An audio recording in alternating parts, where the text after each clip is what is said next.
ಓಂ ಶಾಂತಿ. ಬಾಬಾರವರ ಹೃದಯ ಸಿಂಹಾಸನಧಾರಿ ಮಕ್ಕಳು ಸಮಯದ ಅನುಸಾರದಲ್ಲಿ ಬಾಬಾರವರ ಪ್ರೇರಣೆ ಏನ್ ಸಿಗತ್ತೆ ಅದರ ಅನುಸಾರ ಪುರುಷಾರ್ಥ, ಸಾಧನೆ, ತಪಸ್ಸು, ಸೇವೆಯನ್ನ ಮಾಡ್ತಾ ಇರುವಂತಹ ಬಾಬ್ದಾದಾರವರ ಹೃದಯ ಕಣ್ಮಣಿ ಮಕ್ಕಳಿಗೆ ಬಾಬ್ದಾದಾರವರ ಕಡೆಯಿಂದ ಹೊಸ ವರ್ಷದ ಹಾರ್ದಿಕ ಶುಭಾಶಯಗಳು. ಈ ವರ್ಷದಲ್ಲಿ ಬಾಬಾರವರು ತಮ್ಮ ಮಕ್ಕಳಿಂದ ಯಾವುದನ್ನ ನಿರೀಕ್ಷೆ ಮಾಡ್ತಾ ಇದ್ದಾರೆ ಹೇಳೋದನ್ನ ಇವತ್ತನ ಮುರಳಿಯಲ್ಲಿ ತಿಳಿದುಕೊಳ್ಳುವಂತ ಪ್ರಯತ್ನವನ್ನ ಮಾಡೋಣ. ನಾವೆಲ್ಲ ಬಾಬಾರ ಮಕ್ಕಳಾಗಿದ್ದೀವಿ, ತುಂಬಾ ವರ್ಷ ಸಾಧನೆಯನ್ನ ಮಾಡ್ತಾ ಇದ್ದೀವಿ, ಈಶ್ವರಿಯ ಜೀವನವನ್ನು ಕೂಡ ನಡೆಸ್ತಾ ಇದ್ದೀವಿ. ಅದಕ್ಕೆ ಪುರುಷಾರ್ಥ, ಕರ್ಮ, ಪ್ರಯತ್ನ ಅಂತ ಹೇಳ್ತಾರೆ. ಆದ್ರೆ ಈ ಒಂದು ಸಂಗಮ ಯುಗದಲ್ಲಿ ಆ ಪುರುಷಾರ್ಥಕ್ಕೆ ತಕ್ಕಾದಂತಹ ಒಂದು ಫಲನೂ ಕೂಡ ಇರಬೇಕಲ್ಲ. ಲೌಕಿಕದಲ್ಲೂ ಕೂಡ ನಾವು ಅಡಿಗೆಯನ್ನ ಮಾಡ್ತೀವಿ, ಅದಕ್ಕೆ ಪ್ರಯತ್ನ, ಪುರುಷಾರ್ಥ ಅಂತ ಹೇಳ್ತಾರೆ. ಅಡಿಗೆ ಮಾಡಿದ ಮೇಲೆ ಆ ಅಡಿಗೆಯನ್ನ ನಾಲಿಗೆ ಮೇಲೆ ಇಟ್ಟು ರುಚಿಯನ್ನ ಆಸ್ವಾದನೆ ಮಾಡ್ತಾ ಅದರ ಸುಖವನ್ನ ಅನುಭವಿಸ್ತೀವಲ್ಲ, ಅದಕ್ಕೆ ಪ್ರಾರಬ್ಧ ಅಂತ ಹೇಳ್ತಾರೆ. ಫಲ ಲಬ್ಧ, ಫಲ ಸಿಕ್ಕಿದೆ. ಫಲ ಯಾವಾಗ ಸಿಗತ್ತೆ? ಕರ್ಮ ಮಾಡ್ದೇನೆ, ಪುರುಷಾರ್ಥ ಮಾಡ್ದೇನೆ ಕರ್ಮ ಫಲ ಸಿಗೋದಿಲ್ಲ. ಮಾವಿನ ಗಿಡನೇ ನೆಡ್ದೇನೆ, ನೀರೇ ಹಾಕದೇನೆ, ಗೊಬ್ಬರನೇ ಹಾಕದೇನೆ ಮಾವಿನ ಹಣ್ಣು ಬರ್ಬೇಕು ಅಂತ ಎಲ್ಲಿಂದ ಬರುತ್ತೆ ಹೇಳಿ ನೋಡೋಣ. ಪುರುಷಾರ್ಥ ಮಾಡೋದು, ಪ್ರಯತ್ನ ಮಾಡೋದು ಒಂದು ಹಂತ. ಅದಾದ್ಮೇಲೆ ಆ ಫಲವನ್ನ ಅನುಭವಿಸುವಂಥದ್ದು ಒಂದು ಹಂತ. ಅಂದ್ರೆ ಮನುಷ್ಯಾತ್ಮನ ಜೀವನದಲ್ಲಿ ನಾವು ನಿರೀಕ್ಷೆ ಮಾಡುವಂಥದ್ದು ಆ ಫಲಕ್ಕೋಸ್ಕರ ಪುರುಷಾರ್ಥವನ್ನ ಮಾಡ್ತೀವಿ. ಮನೆಯನ್ನ ಯಾಕೆ ಕಟ್ಕೊಳ್ತೀವಿ? ಮನೆಯಲ್ಲಿ ವಾಸವಾಗಿರ್ಲಿ. ಮಂಚ ಯಾಕೆ ತರ್ತೀವಿ? ಮಂಚದ ಮೇಲೆ ಆರಾಮಾಗಿ ಮಲ್ಕೊಳ್ಳಿಕ್ಕೆ. ಮನೆಗೆ ಫ್ಯಾನ್ ಯಾಕೆ ತರ್ತೀವಿ? ಅದನ್ನ ತಂಪು ಗಾಳಿ ಸುಖವನ್ನ ಅನುಭವ ಮಾಡ್ಲಿಕ್ಕೆ. ಹಾಗೆ ಆತ್ಮೀಯರೇ, ಸತ್ಯಯುಗ, ತ್ರೇತಾಯುಗ, ದ್ವಾಪರ, ಕಲಿಯುಗದಲ್ಲಿ ಕರ್ಮವನ್ನು ಮಾಡ್ತಾ ಬಂದ್ವಿ. ಕರ್ಮದ ಜೊತೆಯಲ್ಲಿ ಮಾಡಿರುವಂತ ಕರ್ಮದ ಅನುಸಾರದಲ್ಲಿ ನಂಬರ್ವಾರ ಫಲವನ್ನು ಅನುಭವಿಸ್ತಾ ಬಂದ್ವಿ. ನಮಗೆಲ್ಲರಿಗೂ ಗೊತ್ತಿದೆ 5000 ವರ್ಷದಲ್ಲಿ ಸರ್ವಶ್ರೇಷ್ಠ ಸಮಯ ಅಂತಂದ್ರೆ ಸಂಗಮ ಯುಗ. ಯಾಕಂದ್ರೆ ನಮ್ಮ ಜೊತೆಗೆ ನಮ್ಮ ತಂದೆ ಇರ್ತಾರೆ. ಸಂಗಮ, ಆತ್ಮ ಪರಮಾತ್ಮನ ಸಂಗಮ. ಹಾಗಿದ್ರೆ ಈ ಸಂಗಮ ಯುಗದ ಪ್ರಾರಬ್ಧ ಏನು? ಜೀವನ ಪೂರ್ತಿ ಪುರುಷಾರ್ಥನೇ ಮಾಡ್ತಾ ಇದ್ರೆ ಪ್ರಾರಬ್ಧ ಅನುಭವಿಸೋದು ಯಾವಾಗ? ಜೀವನ ಪೂರ್ತಿ ಹಣ ಸಂಪಾದನೆ ಮಾಡ್ತಾ ಇದ್ರೆ ಮಾಡಿರುವಂತ ಹಣವದ ಸುಖವನ್ನ ಅನುಭವಿಸೋದು ಯಾವಾಗ? ಜೀವನ ಪೂರ್ತಿ ಅಡಿಗೆ ಮಾಡ್ತಾ ಇದ್ರೆ ರುಚಿಯನ್ನು ಅನುಭವಿಸೋದು ಯಾವಾಗ? ಹಾಗೆ ಮಕ್ಕಳು, ಈಗ ಸಂಗಮ ಯುಗದ ಸರ್ವಶ್ರೇಷ್ಠ ಸುಖವನ್ನ ಅನುಭವಿಸುವಂತ ಸಮಯ. ಅವರು ಬಾಬನ ಮಗು ಆಗ್ಬಿಟ್ಟು 2 ವರ್ಷ ಆಗಿರ್ಬೋದು, 10 ವರ್ಷ ಆಗಿರ್ಬೋದು, 25 ವರ್ಷ ಆಗಿರ್ಬೋದು, 50 ವರ್ಷನೇ ಆಗಿರಬಹುದು. ಯಾವುದೇ ಮಗು ಆದ್ರೂ ಕೂಡ ಈಗ ಸಮಯ, ಯಾಕಂದ್ರೆ ಸ್ವಲ್ಪನೇ ಸಮಯ ಉಳಿದಿದೆ ನಮ್ಮ ಹತ್ರ ಆ ಪ್ರಾರಬ್ಧವನ್ನು ಅನುಭವಿಸುವಂಥದ್ದು. ಬಲೆ 100 ವರ್ಷಕ್ಕೆ ನೀವು ಲೆಕ್ಕ ಆಗದಿಂದ 12 ವರ್ಷ ಅಂತ ನೀವು ಲೆಕ್ಕ ಹಾಕ್ಬಹುದು. ಆದ್ರೆ ನಾವು 12 ವರ್ಷ ಇದ್ರೂ ಕೂಡ ಶಾರೀರಿಕವಾಗಿ ಆರೋಗ್ಯವಾಗಿರ್ತೀವಿ ಅಂತ ಏನು ಗ್ಯಾರಂಟಿ? ಪ್ರಪಂಚ ಹೀಗೆ ಇರುತ್ತೆ ಅಂತ ಏನು ಗ್ಯಾರಂಟಿ?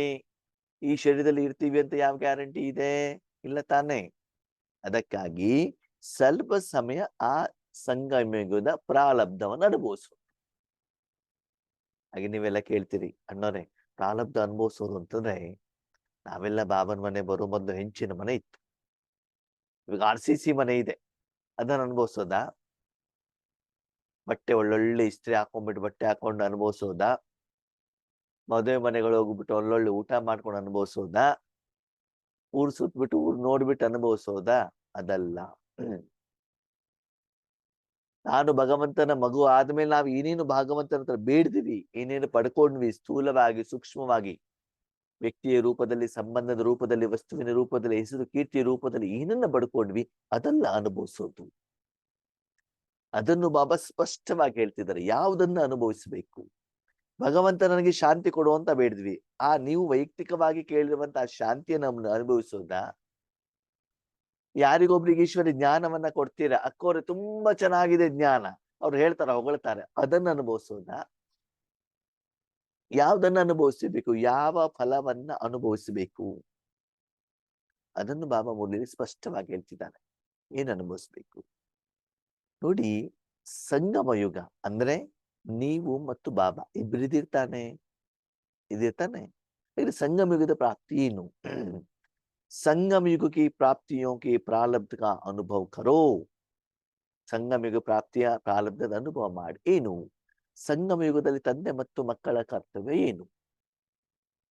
ವಿಶ್ವವನ್ನ ಪರಿವರ್ತನೆ ಮಾಡುವಂಥದ್ದು, ಸರ್ವ ಆತ್ಮರನ್ನ ಮುಕ್ತಿ, ಜೀವನ್ ಮುಕ್ತಿ ಕೊಡುವಂಥದ್ದು, ಸತ್ಯುಗವನ್ನ ಸ್ಥಾಪನೆ ಮಾಡುವಂಥದ್ದು. ಇದು ಭಗವಂತನ ಕರ್ತವ್ಯ, ಭಗವಂತನ ಪಾತ್ರ. ಆ ಪಾತ್ರದಲ್ಲಿ ನಾವು ಮತ್ತು ನೀವು ಭಗವಂತನ ಕೈಯಲ್ಲಿ ಭಗವಂತ ಆಯ್ಕೆ ಮಾಡಿರುವಂತ ಒಂದು ಸಾಧನ.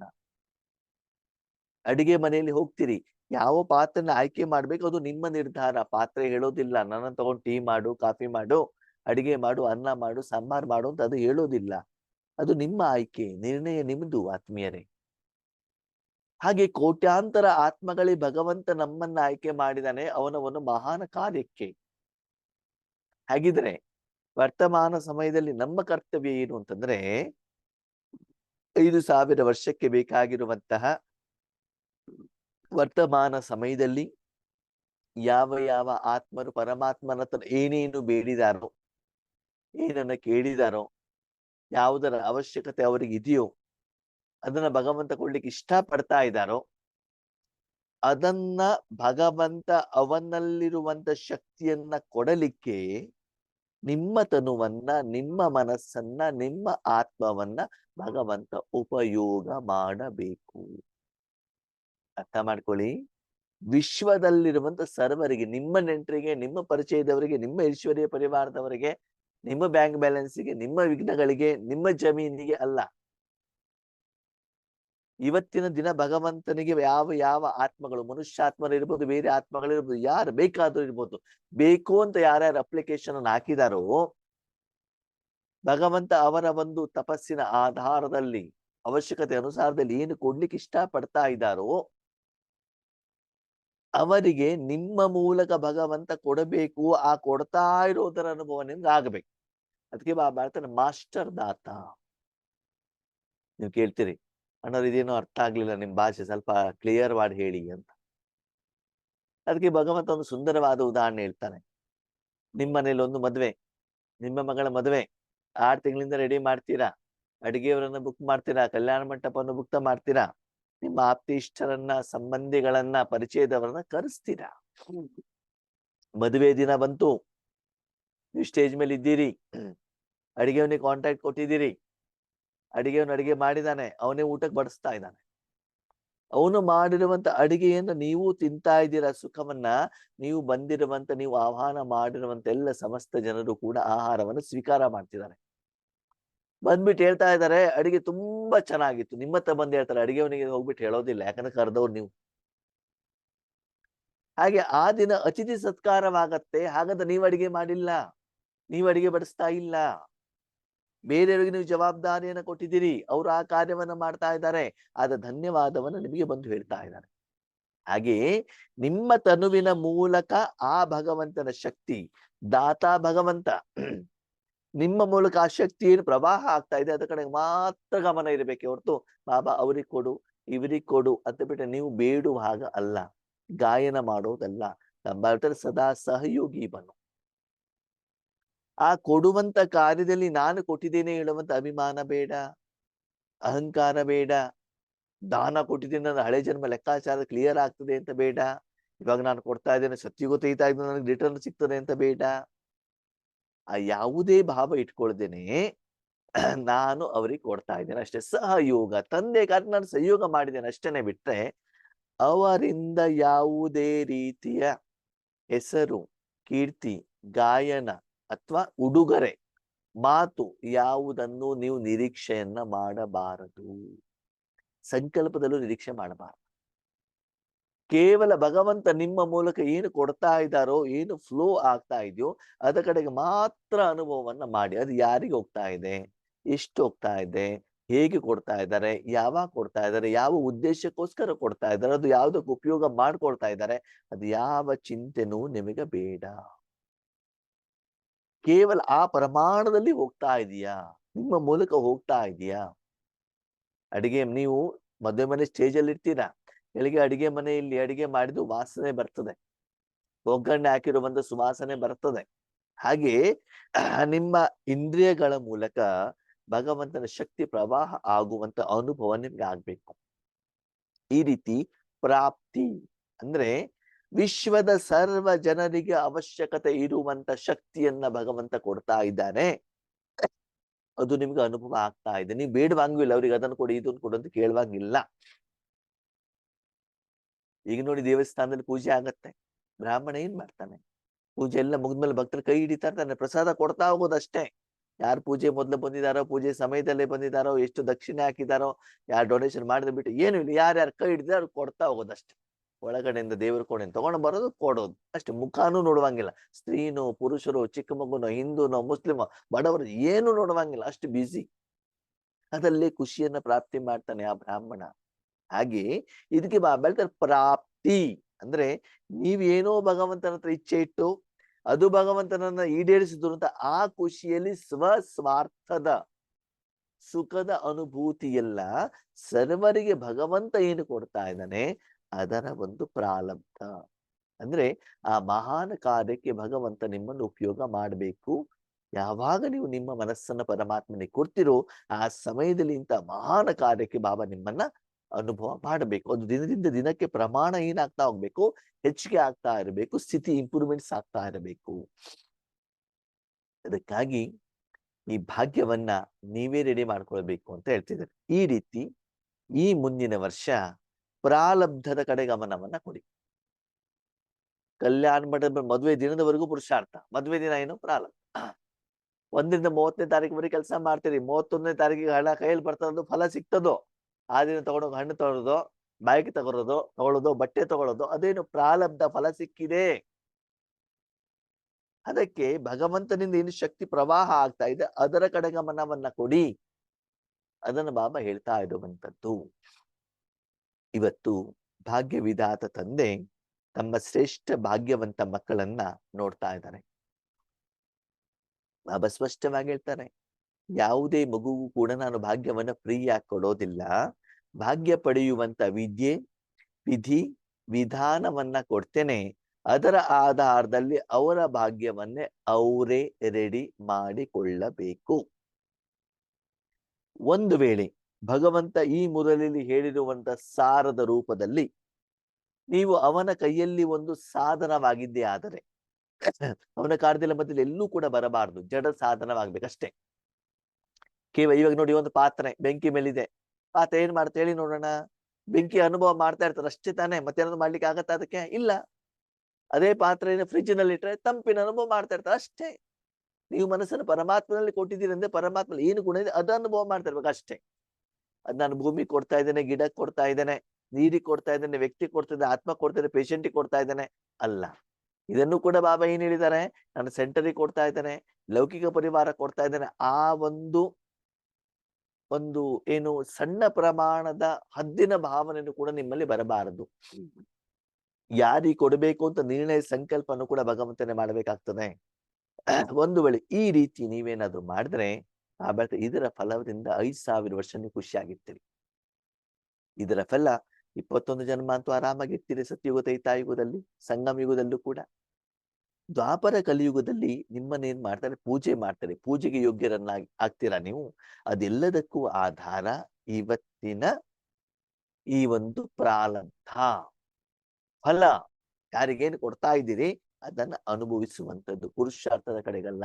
ನಾನು ಯೋಗ ಮಾಡ್ತಿದ್ದೇನೆ, ನಾನು ಮನಸ್ಸನ್ನು ಪರಮಧಾಮದಲ್ಲಿ ಇಟ್ಟಿದ್ದೇನೆ ಅಲ್ಲ. ರೆಡಿಮೇಡ್ ಫುಡ್ ಈ ರೀತಿ ಆದಾಗ ನಿಮ್ಮಲ್ಲಿ ಏನು ಬದಲಾವಣೆ ಕಾಣುತ್ತೆ ಅಂತಂದ್ರೆ, ನಿಮ್ಮ ಮಸ್ತಕದಲ್ಲಿ, ನಿಮ್ಮ ಹಣೆಯಲ್ಲಿ ಆ ರೇಖೆಗಳು ಕಾಣ್ತಾ, ಹೊಳಿತಾ ಇರುವಂತಹ ಒಂದು ಬೆಳಕು, ಪ್ರಕಾಶ, ಬಿಳಿ ವರ್ಣ ಆ ಮಸ್ತಕದಲ್ಲಿ ಏನಾಗತ್ತೆ ಗೊತ್ತಾಗತ್ತೆ ನೋಡಿ. ಮಸ್ತಕದಲ್ಲಿ ಚಿಂತೆ ಇದ್ರೆ ಈ ಒಂದು ಇದಲ್ಲಿ ಏನಾಗುತ್ತೆ, ಗೆರೆಗಳು ಬೀಳ್ತಾವ. ಹಾಗೆ ಭಾಗ್ಯವನ್ನ ಮಾಡ್ಕೊಂಡ್ರು ಕೂಡ ಏನಾಗ್ತದೆ, ಗೆರೆ ಮಾಡ್ಕೊಂಡು ಗೆರೆ ಬರೋದು ಅಂತಂದ್ರೆ, ನಮ್ಮ ಲಿಂಗಾಯತಗಳು ಹಿಂಗ ಅಡ್ಡ ನಾಮ ಹೇಳ್ತಾರೆ, ವೈಷ್ಣವರು ಉದ್ದ ನಾಮ ಹೇಳ್ತಾರೆ. ನಾಮ ಹೇಳ್ಕೊಂಡು ಗೆರೆ ಮಾಡ್ಕೊಳ್ಳೋದಲ್ಲ. ಇನ್ನು ಕೆಲವೊಬ್ರು ಏನ್ ಮಾಡ್ತಾರೆ, ಕೈಯಲ್ಲಿ ಗೆರೆ ಮಾಡ್ಕೊಳ್ಬೇಕು ಅಂತ ಏನೋ ಒಂದು ಕಬ್ಬಿಣ ಸಲಾಕೆನ ಕಾಯಿಸ್ಬಿಟ್ರೆ ಹಾಕಿದ್ರೆ ಗೆರೆ ಹೇಳ್ಕೊಳ್ತಾರೆ. ಅದರಿಂದ ಅಲ್ಲ. ಗೆರೆಯನ್ನು ಯಾವ್ದಿಂದ ಹೇಳ್ಕೊಳ್ಬೇಕು ಬಾಬಾ ಹೇಳ್ತಾರೆ, ಪುರುಷಾರ್ಥ ಮತ್ತು ಸೇವೆಯಿಂದ. ಅದಕ್ಕೆ ತಕ್ಕಾಗಿ ಪುರುಷಾರ್ಥ ನೀವೇ ಮಾಡಬೇಕು. ಅಂತಹ ಮಹಾನ್ ಸೇವೆಯನ್ನು ನೀವು ಮಾಡಿದಾಗ ಮಾತ್ರ ಆ ರೇಖೆ ಬರ್ತದೆ ಹೊರತು ಸುಮ್ನೆ ಬರೋದಿಲ್ಲ. ಅಪ್ಪನ ಕಡೆ ಹೋಗ್ಬಿಟ್ಟು ಬ್ರಹ್ಮ ಬಾಬಾ ಶಿವ ಬಾಬಾ ನಾನು ಸೂಕ್ಷ್ಮತನಕ್ಕೆ ಬಂದಿದ್ದೆ, ನನ್ನ ಹಣೆ ಮೇಲೆ ಗೆರೆ ಎಳ್ಕೊಳ್ಳಿ ಅಂತ ನಾನೇನ್ ಗೆರೆ ಎಳಿಲಿಕ್ಕೆ ಆಗೋದಿಲ್ಲ. ಅದಕ್ಕೆ ಸಂಬಂಧಪಟ್ಟಂತ ಪುರುಷಾರ್ಥವನ್ನ ಸಮಯದ ಅನುಸಾರ ನಾನು ಹೇಳ್ತೇನೆ, ಅದನ್ನೇನು ಮಾಡಿದ್ರೆ ಗೆರೆ ತಂದಿನ ತಾನೇ ಬರ್ತದೆ, ಯಾರು ಎಳೆಯೋದಲ್ಲ ಅದು. ನಿನ್ನ ಗೆರೆ ನೀನೇ ಎಳ್ಕೊಳ್ಬೇಕು ನಾನು ಹೇಳಿರುವಂತ ರೀತಿಯಲ್ಲಿ. ಆ ರೀತಿಯಲ್ಲಿ ಸೇವೆಯನ್ನ ಮಾಡ್ಬೇಕು, ಸಾಧನೆಯನ್ನ ಮಾಡ್ಬೇಕು. ವಾಣಿಯ ಮೂಲಕ ಸೇವೆ ಮಾಡೋದು ಮುಗಿಯುತ್ತೆ ಇವಾಗ. ಆರಂಭದಲ್ಲೂ ಕೂಡ ದಾದಿಯರು ಬಾಬನ ಹತ್ರ ಬಂದಾಗ ಅವಾಗೇನ್ 7 days ಕೋರ್ಸ್ ಇತ್ತ? ಇಷ್ಟೆಲ್ಲ ಜ್ಞಾನ ಇತ್ತ ಅವ್ರ ಹತ್ರ? ಇಲ್ಲ ತಾನೇ. ಸ್ವತಃ ಬ್ರಹ್ಮ ಬಾಬಾ ಅವ್ರಿಗೆ ಜ್ಞಾನ ಸ್ಪಷ್ಟವಾಗಿರ್ಲಿಲ್ಲ. ಆದ್ರೆ ಆ ಭಗವಂತನ ಪ್ರೀತಿಯಿಂದ ಏನ್ ಮಾಡಿದ್ರು, ಅವ್ರು ಬಾಬನ ಮನೆಗೆ ಬಂದ್ರು. ಬಂದ್ಬಿಟ್ಟು ಇವತ್ತು 80, 90, 100 ವರ್ಷ ಆದ್ರೂ ಕೂಡ ಅನವರತ ಹಗಲು ರಾತ್ರಿಯವರೆಗೂ ಕೂಡ ಬಾಬನ ಸೇವೆಯನ್ನ ಮಾಡ್ತಿದ್ದಾರೆ. ನಾವ್ ಹೇಳ್ತೀವಿ, ಅಣ್ಣವ್ರೆ ಸೆಂಟರ್ ನಲ್ಲಿ ಆತ್ಮಗಳು ಬರ್ತಾರೆ, ಕೋರ್ಸ್ ತಗೊಳ್ತಾರೆ, ಹೋಗ್ತಾ ಇರ್ತಾರೆ, ಇರೋದೇ ಇಲ್ಲ. ಯಾಕೆ? ನಾವು ಜ್ಞಾನ ಮಾತ್ರ ಹೇಳ್ತೀವಿ, ತಪಸ್ಸೆ ಇರೋದಿಲ್ಲ, ಶಕ್ತಿನೇ ಇರೋದಿಲ್ಲ. ಅದಕ್ಕೆ ಆ ರೀತಿ ಒಂದು ಫಲ ಹೇಳುವಂಥದ್ದು ಬರುತ್ತೆ. ಅಂದ್ರೆ ಅವರಿಗೆ ರೆಡಿಮೇಡ್ ಫುಡ್ ಕೊಡೋದಿಲ್ಲ, ಬರೀ ಜ್ಞಾನ ತಿಳಿಸ್ತೀವಿ, ಹಿಂಗ್ ಮಾಡಿ ಹಿಂಗ್ ಮಾಡಿ ಹಿಂಗ್ ಮಾಡಿ ಹಿಂಗ್ ಮಾಡಿದ್ರೆ ಹಿಂಗಾಗ್ತದೆ. ನಾವು ಮಾಡಲ್ಲ, ಅವ್ರಿಗೂ ಹೇಳೋದಿಲ್ಲ. ನೀವೇ ಮಾಡಿಲ್ಲ, ನಿಮಗೆ ಅನುಭವ ಇಲ್ಲ ಅಂದ್ರೆ ಬೇರೆಯವ್ರಿಗೆ ಹೆಂಗ್ ಹೇಳ್ತಾರೆ ಹೇಳಿ ನೋಡೋಣ. ಅದಕ್ಕೆ ನಿಮ್ಮ ಭಾಗ್ಯದ ರೇಖೆಯನ್ನ ಶ್ರೇಷ್ಠ ಪುರುಷಾರ್ಥದ ಆಧಾರದಲ್ಲಿ, ಮಹಾನ್ ಸೇವೆಯ ಆಧಾರದಲ್ಲಿ ನಿಮ್ಮ ರೇಖೆಯನ್ನ ಎಳೆಯುವಂತ ಪೆನ್ನನ್ನ ನಿಮ್ಮ ಕೈಯಲ್ಲಿ ನಾನು ಹೊಸ ವರ್ಷ ಕೊಟ್ಬಿಟ್ಟಿದ್ದೇನೆ. ಗಿಫ್ಟ್ ಇದೆ ನಿಮಗೆ. ಯಾವಾಗ ಬೇಕಾದ್ರೆ ಎಷ್ಟು ಬೇಕಾದ್ರೆ ಹೇಳ್ಕೊಳ್ಳಿ. ಬೇರೆಯವ್ರ ಕೈಯಲ್ಲೂ ಎಳೆಯೋದು ಬೇಡ, ಬೇರೆಯವ್ರ ಹಣೆ ಮೇಲೂ ಎಳೆಯೋದು ಬೇಡ. ಅಲ್ಲ ಬಾಬಾ ನನಗೆ ರೇಖೆ ಕೊಟ್ಬಿಟ್ಟು ನನ್ನ ಪತಿ ಹಣೆ ಮೇಲೆ ಎಳಿತೇನೆ, ಬೇಡ, ನಿಮ್ದು ಎಳ್ಕೊಳ್ಳಿ, ಅವರಿಗೂ ಬರ್ತದೆ. ಸರಿನಾ? ಅದಕ್ಕಾಗಿ ಬಾಬಾ ಹೇಳ್ತಾರೆ, ನಿಮ್ಮ ಭಾಗ್ಯವನ್ನ ಬರೆಯುವಂತಹ ಬ್ರಹ್ಮಲಿಪಿಯ ಪೆನ್ನನ್ನ ನಿಮ್ ಕೈಲಿ ನಾನು ಕೊಟ್ಟಿದ್ದೇನೆ.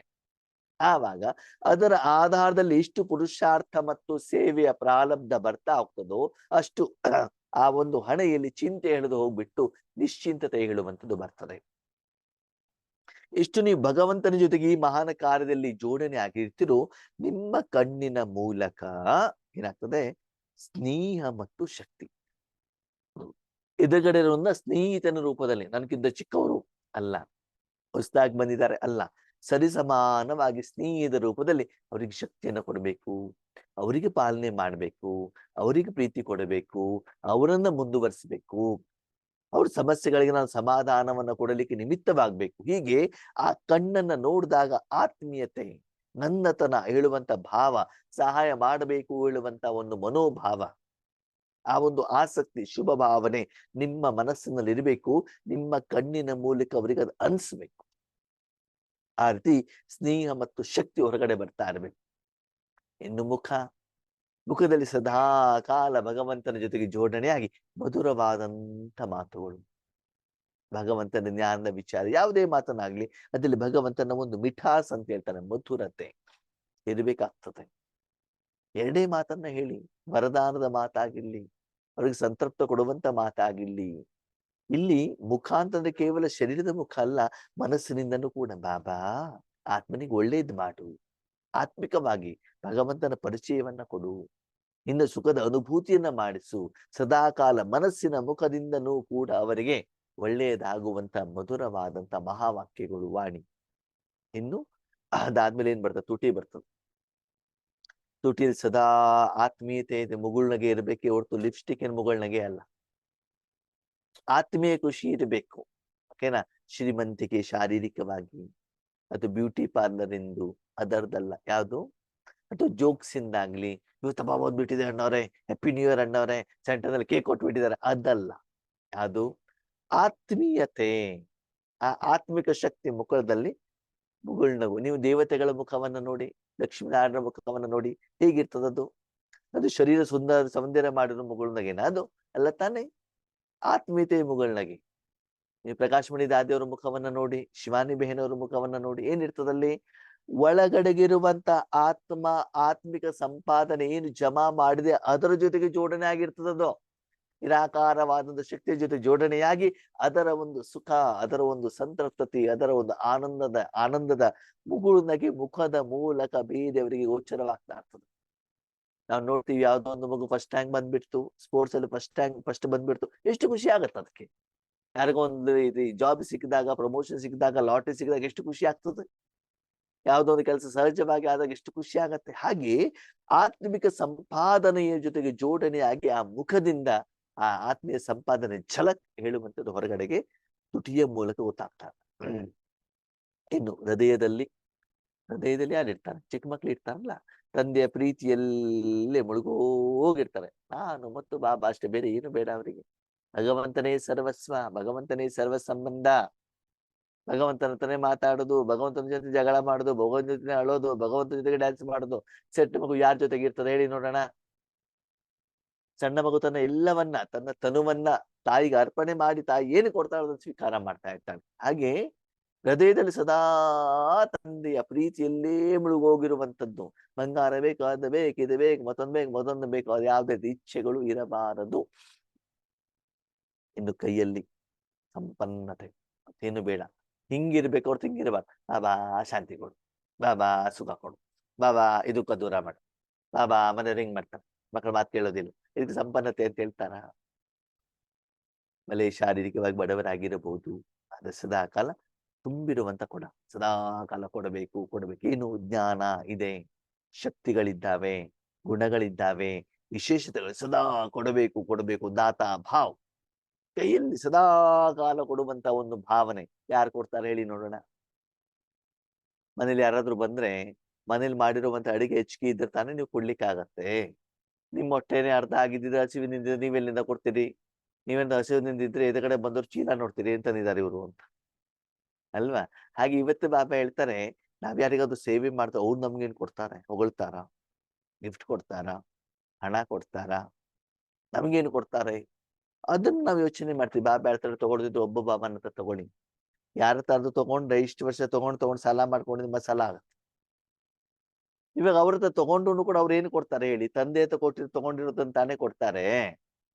ನೀವು ಬಾಬನ ಹತ್ರ ತಗೊಂಡ್ ಲೆಕ್ಕಾಚಾರಗಳಾಗೋದಿಲ್ಲ, ಅವ್ರ ಹತ್ರ ತಗೊಂಡ್ರೆ ಲೆಕ್ಕಾಚಾರ ಆಗತ್ತೆ. ಅದಕ್ಕಾಗಿ ಸದಾ ಬಾಬನ ಹತ್ರ ತಗೊಳ್ಳೋದು, ಜನರಿಗೆ ಕೊಡೋದು. ಮನುಷ್ಯಾತ್ಮದ ಯಾವುದೇ ನಿರೀಕ್ಷೆಯನ್ನ ಮಾಡಬೇಡಿ. ಇನ್ನು ಬಾಬಾ ಹೇಳ್ತಾರೆ, ಕಾಲಿನಲ್ಲಿ ಒಂದೊಂದು ಹೆಜ್ಜೆಯಲ್ಲೂ ಕೂಡ ಪದ್ಮದಷ್ಟು ಸಂಪಾದನೆ. ಅಂದ್ರೆ ನಿಮ್ದು ಒಂದು ಬಲಗಾಲಿಂಗೆ ಎತ್ತಿದ ತಕ್ಷಣ ಪದ್ಮ ಬಂತು ಅಂತಲ್ಲ, ಸಂಕಲ್ಪದ ಹೆಜ್ಜೆ. ವಿಶ್ವ ಕಲ್ಯಾಣಕ್ಕೆ ಯೋಚನೆ ಮಾಡ್ತಾ ಇದ್ದೀರೋ, ಶರೀರಕ್ಕೋಸ್ಕರ ಯೋಚನೆ ಮಾಡ್ತಿದ್ದೀರೋ, ಧನಕ್ಕೋಸ್ಕರ ಯೋಚನೆ ಮಾಡ್ತಿದ್ದೀರೋ, ತಮ್ಮ ಹೆಸರು ಕೀರ್ತಿಗೋಸ್ಕರ ಹೆಜ್ಜೆ ಇಟ್ಟಿದ್ದೀರೋ, ಯಾವ್ದಕ್ಕೆ ಇಟ್ಟಿದ್ದೀರಿ? ಆ ಹೆಜ್ಜೆಗೆ ಸರಿ ಸಮಾನವಾದಂತ ಪದಮಾಪದಂ. ವಿಶ್ವ ಕಲ್ಯಾಣಕ್ಕೆ ಮಾಡಿದ್ರೆ ಪದಮಾಪದಂ ಸಿಗ್ತದೆ, ಒಬ್ರಿಗೋಸ್ಕರ ಮಾಡಿದ್ರೆ ₹1 ಸಿಗ್ತದೆ. ಯಾರಿಗೋಸ್ಕರ ಮಾಡ್ತಾ ಇದ್ದೀರಿ? ಅದಕ್ಕಾಗಿ ಸಂಕಲ್ಪವನ್ನು ಕೂಡ ಏನ್ ಮಾಡ್ಕೊಳ್ಳಿ, ಚೆಕ್ ಮಾಡ್ಕೊಳ್ಳಿ. ಹೀಗೆ ನಿಮ್ಮ ಶರೀರದ ಪ್ರತಿಯೊಂದು ಅಂಗದ ಮೂಲಕ ಆ ಮಹಾನ್ ಕಾರ್ಯ ಹೇಳುವಂಥದ್ದು ಆಗ್ತಾ ಇರ್ತದೆ. ಈ ರೀತಿ ನೀವು ಸದಾ ಕಾಲ ಏನ್ ಮಾಡ್ಬೇಕು? ತಂದೆಯ ಕಾರ್ಯಕ್ಕೆ ಸಹಯೋಗಿಯಾಗಿ ಪುರುಷಾರ್ಥದ ಕಡೆಗಲ್ಲ, ಪ್ರಾರಬ್ಧದ ಕಡೆಗೆ. ನೋಡಿ, ಮದುವೆ ಮನೆಗೆ ಬಂದಾಗ ಎಲ್ಲರಿಗೂ ನಾವು ಊಟ ಕೊಡ್ತೀವಿ ಹೊರತು ಅವರಿಂದ ಏನೊಂದು ನಿರೀಕ್ಷೆಯನ್ನ ಮಾಡೋದಿಲ್ಲ. ಅದರ ಮೊದಲು ಲಡ್ಡು ಮಾಡ್ಬೇಕಾಗ್ತದೆ, ಪ್ಯಾಕಿಂಗ್ ಮಾಡ್ಬೇಕಾಗ್ತದೆ, ಗಿಫ್ಟ್ಗಳನ್ನ ಪ್ಯಾಕಿಂಗ್ ಮಾಡ್ಬೇಕಾಗ್ತದೆ. ಆ ದಿನ ಕೊಡೋದಷ್ಟೇ ಕೆಲಸ, ತಗೊಳ್ಳೋದು ಇರೋದಿಲ್ಲ ಅಲ್ವಾ? ಹಾಗೇನೆ ಒಂದು ದಿನದಲ್ಲಿ ನೀವು ವಿಶ್ವಕ್ಕೆ ಕೊಡುವುದಕ್ಕೋಸ್ಕರ ಎಷ್ಟು ಸಮಯ ಮನಸ್ಸನ್ನ ಬಾಬನ ಕೈಯಲ್ಲಿ ಕೊಡ್ತಾ ಇದ್ದೀರಿ? ಬರೀ ನಿಮ್ಮ ವೈಯಕ್ತಿಕ ಸಮಸ್ಯೆಗಳನ್ನ ಕಾಡಿ ಬೇಡಿ ಕೂಗಿ ಹತ್ತು ಬಿಟ್ಟು ತಗೊಳ್ಳೋದಲ್ಲೇ ಬ್ಯುಸಿ ಆಗಿದ್ದೀರೋ, ಬೇರೆ ಕೊಡೋದಲ್ಲಿ ಯೋಚನೆ ಮಾಡ್ತಿರೋ? ಲೌಕಿಕದಲ್ಲಿ ಕೆಲವೊಂದು ಹೇಳ್ತಾರೆ, ನೋಡಿ ಎಷ್ಟೊಂದು ಶ್ರೀಮಂತ ಇದ್ದಾರೆ, ಅದ್ರ ಕಂಜೂಸ್ ಮಾರ್ವಾಡಿ, ಯಾರಿಗೂ ₹1 ಕೊಡೋದಿಲ್ಲ, ಯಾರಿಗೂ ಊಟನೇ ಹಾಕೋದಿಲ್ಲ ಅಂತ ಹೇಳ್ತಾರೆ ಅಲ್ವಾ? ಕೆಲವರು ತುಂಬಾ ಬಡವರು ಇರ್ತಾರೆ, ಅದೇ ದಾನ ಮಾಡ್ತಾನೆ ಅಂತ. ಈ ಬಾಬಾ ದಾನ ಮಾಡ್ಬೇಕು ಅಂತ ನೀವೇನ್ ದಾನ ಮಾಡ್ಬೇಕಾಗಿದ್ದಿಲ್ಲ. ನಿಮ್ಮ ಮನಸ್ಸನ್ನ ನನ್ನ ಜೊತೆಗೆ ಜೋಡಣೆಯನ್ನ ಮಾಡಿ ಸಮಯ ಸಂಕಲ್ಪವನ್ನು ನನ್ನ ಕೈಲಿ ಕೊಡಿ, ಕೊಡುವಂತ ಕೆಲಸವನ್ನು ನಾನು ಮಾಡ್ತೇನೆ. ಏನ್ ನಾನು ಕೊಡ್ತಾ ಇದ್ದೇನೋ ಅದನ್ನು ಅನುಭವಿಸಿ ಅಷ್ಟೇನೆ ಅಲ್ವಾ. ಅದಕ್ಕೆ ಇಲ್ಲಿ ಬಾಬಾ ಹೇಳ್ತಾನೆ, ಆ ಭಾಗ್ಯ ವಿಧಾತ ತಂದೆ ಏನ್ ಮಾಡಿದ್ದಾರೆ, ತನ್ನ ಮಕ್ಕಳಿಗೆ ಈ ಒಂದು ಭಾಗ್ಯವನ್ನ ಕೊಟ್ಟಿದ್ದಾರೆ.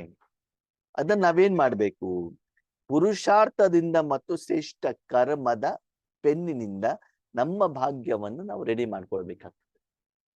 ಸುಮ್ಮನೆ ಕೂತ್ಕೊಂಡು ಆಗೋದಿಲ್ಲ, ಅದಕ್ಕೆ ತಕ್ಕ ಹಾಗೆ ಮನಸ್ಸನ್ನು ಬಾಬಾನಲ್ಲಿ ಇಡಬೇಕು. ಅಂತ ಮಹಾನ್ ಕರ್ಮವನ್ನ ಕರ್ಮೇಂದ್ರಿಯಗಳ ಮೂಲಕ ಮಾಡ್ಬೇಕಾಗ್ತದೆ. ಯಾವಾಗ, ನಿಮ್ಗೆ ಬೇಕಾದಾಗ ಮಾಡೋದಲ್ಲ, ವಿನಾಶದ ಸಮಯದಲ್ಲಿ ಮಾಡ್ತೀವಿ, ಲಾಸ್ಟ್ 1 ವರ್ಷಕ್ಕೆ ಮಾಡ್ತೀವಿ, 6 ತಿಂಗಳಿಗೆ ಮಾಡ್ತೀವಲ್ಲ, ಸಮಯದ ಒಳಗಡೆ ಇನ್ನು ಸ್ವಲ್ಪ ಸಮಯ ಇದೆ, ಅಷ್ಟರೊಳಗಡೆ ನಿಮ್ಮ ಭಾಗ್ಯವನ್ನು ನೀವೇನ್ ಮಾಡ್ಬೇಕಾಗ್ತದೆ, ರೆಡಿ ಮಾಡ್ಕೊಳ್ಬೇಕಾಗ್ತದೆ. ಆ ನಂತರದಲ್ಲಿ ನೀವೇನು ಮಾಡ್ಲಿಕ್ಕೆ ಆಗೋದಿಲ್ಲ. ಮಕ್ಕಳಿಗೆ ಚೆಕ್ ಮಾಡಿ, ಈ ದಿವ್ಯ ಗುಣಗಳು ನಿಮ್ಮಲ್ಲಿ ಇಮರ್ಜ್ ಆಗಿರತ್ತೋ ಮರ್ಜ್ ಆಗಿರತ್ತೋ. ಇಮರ್ಜ್ ಅಂತಂದ್ರೆ ಅದು ಹೊರಗಡೆ ಹೋಗ್ತಾ ಇರ್ತದೆ, ಮರ್ಜ್ ಅಂದ್ರೆ ಒಳಗಡೆ. ನಿಮ್ಮ ಮಾತೆಯರಿಗೆ ಗೊತ್ತು, ನಿಮ್ಮ ಹತ್ರ ಬೇಕಾದಷ್ಟು ಬಟ್ಟೆಗಳಿರ್ತವೆ, ಬಂಗಾರ ಇರ್ತದೆ, ಅದನ್ನ ಧರಿಸಿದಾಗ ಜನರಿಗೆ ಕಾಣುತ್ತೆ, ನಿಮ್ಗೂ ಕಾಣುತ್ತೆ, ನಿಮ್ಮ ಶರೀರ ಸುಂದರವಾಗಿ ಕಾಣಿರುತ್ತೆ. ಅದು ಮುತ್ತೂಟ್ ಫೈನಾನ್ಸ್ ಅಲ್ಲೋ, ಬ್ಯಾಂಕ್ ಲಾಕರ್ನಲ್ಲೋ, ಬೀರೂನಲ್ಲಿ ಇಟ್ಟು ಜನರಿಗೆ ಎಲ್ಲಿನೋ ಗೊತ್ತಾಗ್ತದೆ, ಹೇಳಿ ನೋಡೋಣ. ಅದಕ್ಕಾಗಿ ಆದ್ಮೇಲೆ ಚೆಕ್ ಮಾಡಿ. ಲೌಕಿಕ ಕಾರ್ಯ ಮಾಡ್ಬೇಕಾದ್ರೆ ಸೇವಾ ಕೇಂದ್ರಕ್ಕೆ ಹೋದಾಗ ಈ ರೀತಿ ಸ್ಥಿತಿ ಇರುತ್ತದೋ, ಬರೀ ದುಃಖ, ಬರೀ ಟೆನ್ಷನ್, ಬರೀ ಸಮಸ್ಯೆ, ವಿಘ್ನಗಳು, ನೋವುಗಳು, ಇದರ ಬಗ್ಗೆ ಚಿಂತೆ ಇರ್ತದ. ಆ ಪ್ರೋಗ್ರಾಮ್ ಮಾಡ್ಬೇಕು, ಈ ಪ್ರೋಗ್ರಾಮ್ ಮಾಡ್ಬೇಕು, 18 ಜನವರಿ ಬಂತು, ತಪಸ್ಸಿನ ವರ್ಷ ಬಂತು, ಹಾಗೆ ಮಾಡ್ಬೇಕು, ಹೀಗೆ ಮಾಡ್ಬೇಕು. ಅಥವಾ ಕೆಲವೊಂದ್ಸಲ ಏನಾಗುತ್ತೆ, ನಮ್ಮ ಮಾತೆಯರು ಮೌಂಟ್ ಅಬುಗೆ ಹೋಗ್ಬೇಕು ಅಂದ್ರೆ 1 ತಿಂಗಳಿಂದ ಸ್ಟಾರ್ಟ್. ಏನೇನ್ ರೆಡಿ ಮಾಡ್ಕೊಳ್ಬೇಕು, ಬಟ್ಟೆ ರೆಡಿ ಮಾಡ್ಕೊಂಡಿದೀವಿ, ಐರನ್ ರೆಡಿ ಮಾಡ್ಕೊಂಡಿದೀವಿ, ಎಲ್ಲಾನು ಮಾತ್ರ ಅದಲ್ಲೇ ಯೋಚನೆ. ಯಾವಾಗ ರಾಜಯೋಗದಲ್ಲಿ ಕುತ್ಕೊಂಡಾಗ್ಲೇ ಆ ಯೋಚನೆ ಬರ್ತದೆ ಅಲ್ವಾ. ಅದಕ್ಕಾಗಿ ಬಾಬಾ ಕೇಳ್ತಾರೆ, ಮಕ್ಕಳಿಗೆ ಚೆಕ್ ಮಾಡ್ಕೊಳ್ಳಿ, ಸದಾ ಕಾಲ ಆ ಒಂದು ನಿಮ್ಮ ಕರ್ತವ್ಯ, ಆ ನಿಮ್ಮ ಕಾರ್ಯ ಸದಾ ಹೊರಗಡೆಗಿರ್ತದೋ ಒಳಗಡೆಗಿರ್ತದೋ. ಇಲ್ಲ ಅನ್ನೋರು ಆವಾಗ ಬಟ್ಟಿಗೆ ಹೋದಾಗ ಸ್ವಲ್ಪ ಹೊರಗಡೆ ಬರ್ತಾ ಇರ್ತದೆ, ಬಟ್ಟೆ ಮುಗಿದ್ಮೇಲೆ 2 ದಿನ ಆದ್ಮೇಲೆ ಸೀಲ್ ಬಿದ್ದ್ಬಿಡ್ತದೆ, ಹೊರಗಡೆ ಬರೋದೇ ಇಲ್ಲ. ಬಾಬಾ ಹೇಳ್ತಾರೆ, ಮುಂದೆ ಒಂದಿನ ಬಟ್ಟೆ ನೀವು ಮಾಡ್ಲಿಕ್ಕೆ ಆಗೋದಿಲ್ಲ.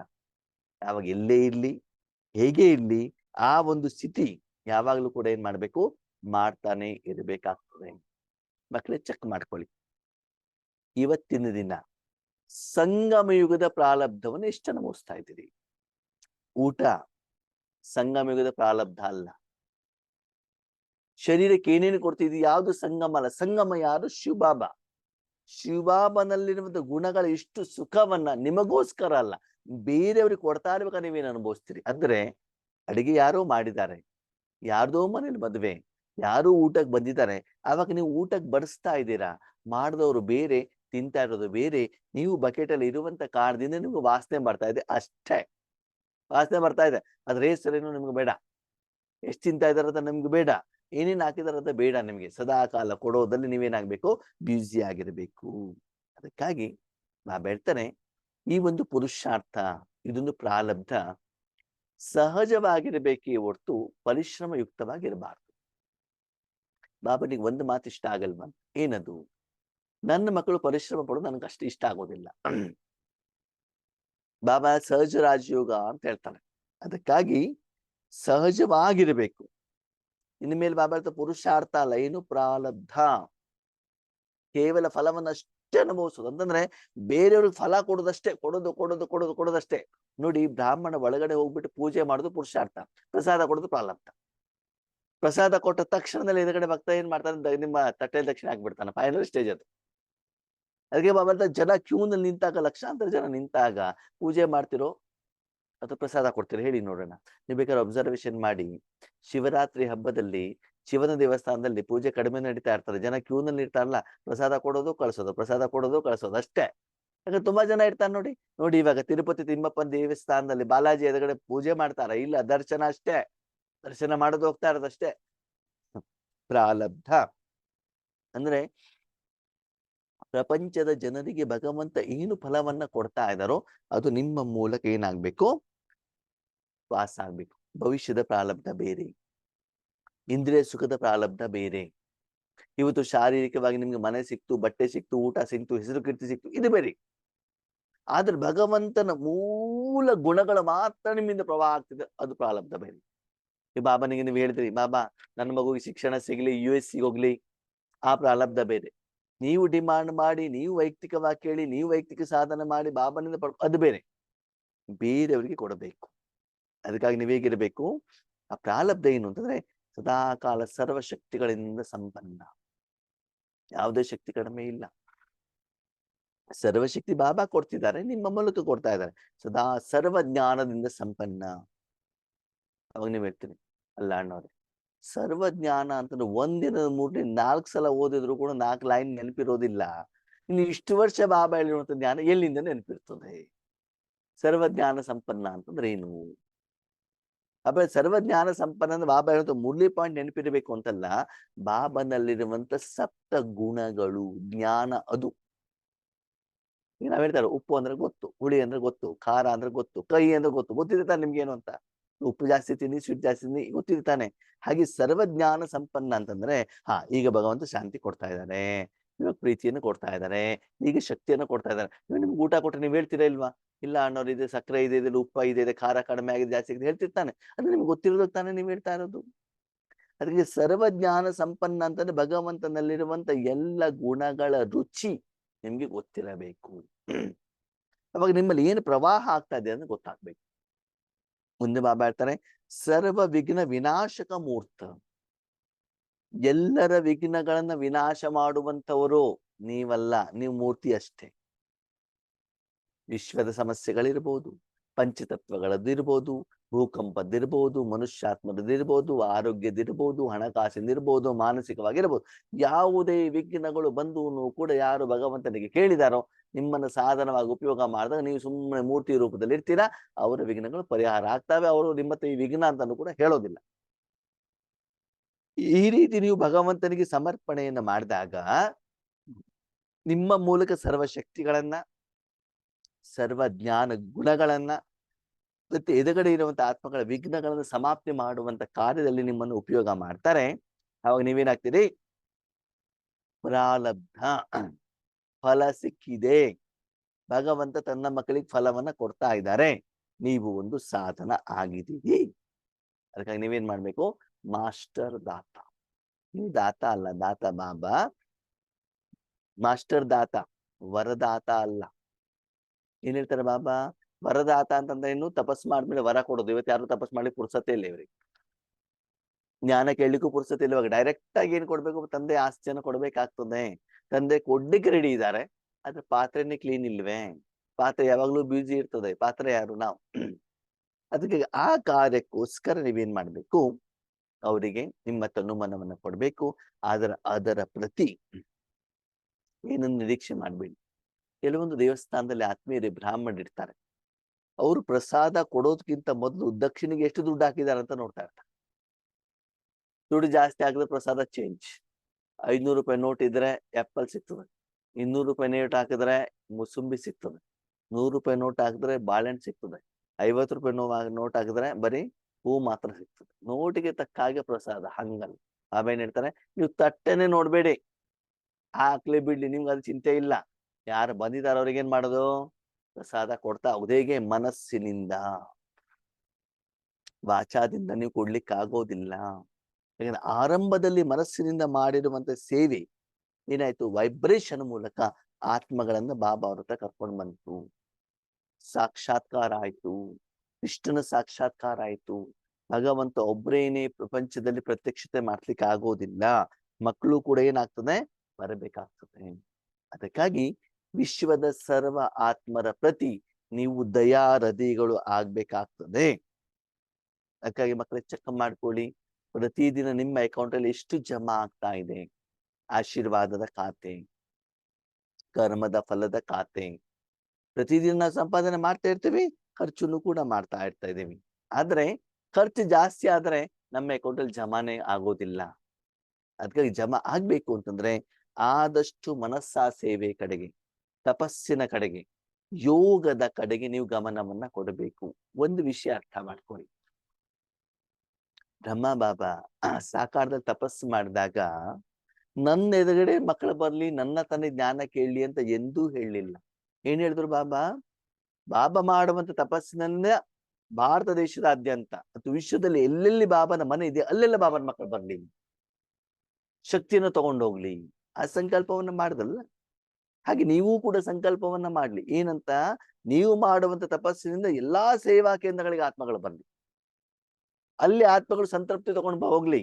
ನಿಮ್ಮ ಎದುರುಗಡೆ ಬರೋದು ಬೇಡ, ನಿಮ್ಮ ಎದುರುಗಡೆ ಹೊಗಳುದು ಬೇಡ, ನಿಮ್ ಸನ್ಮಾನ ಮಾಡೋದು ಬೇಡ, ನಿಮ್ ಉಡುಗೊರೆ ಕೊಡೋದೇ ಬೇಡ ಅವ್ರು. ನೀವು ಈ ರೀತಿ ಮಹಾನ್ ಸಂಕಲ್ಪವನ್ನು ಮಾಡಿದಾಗ ಆ ಕರ್ಮದ ಫಲನು ಕೂಡ ಮಹಾನ್ ಆಗಿರ್ತದೆ.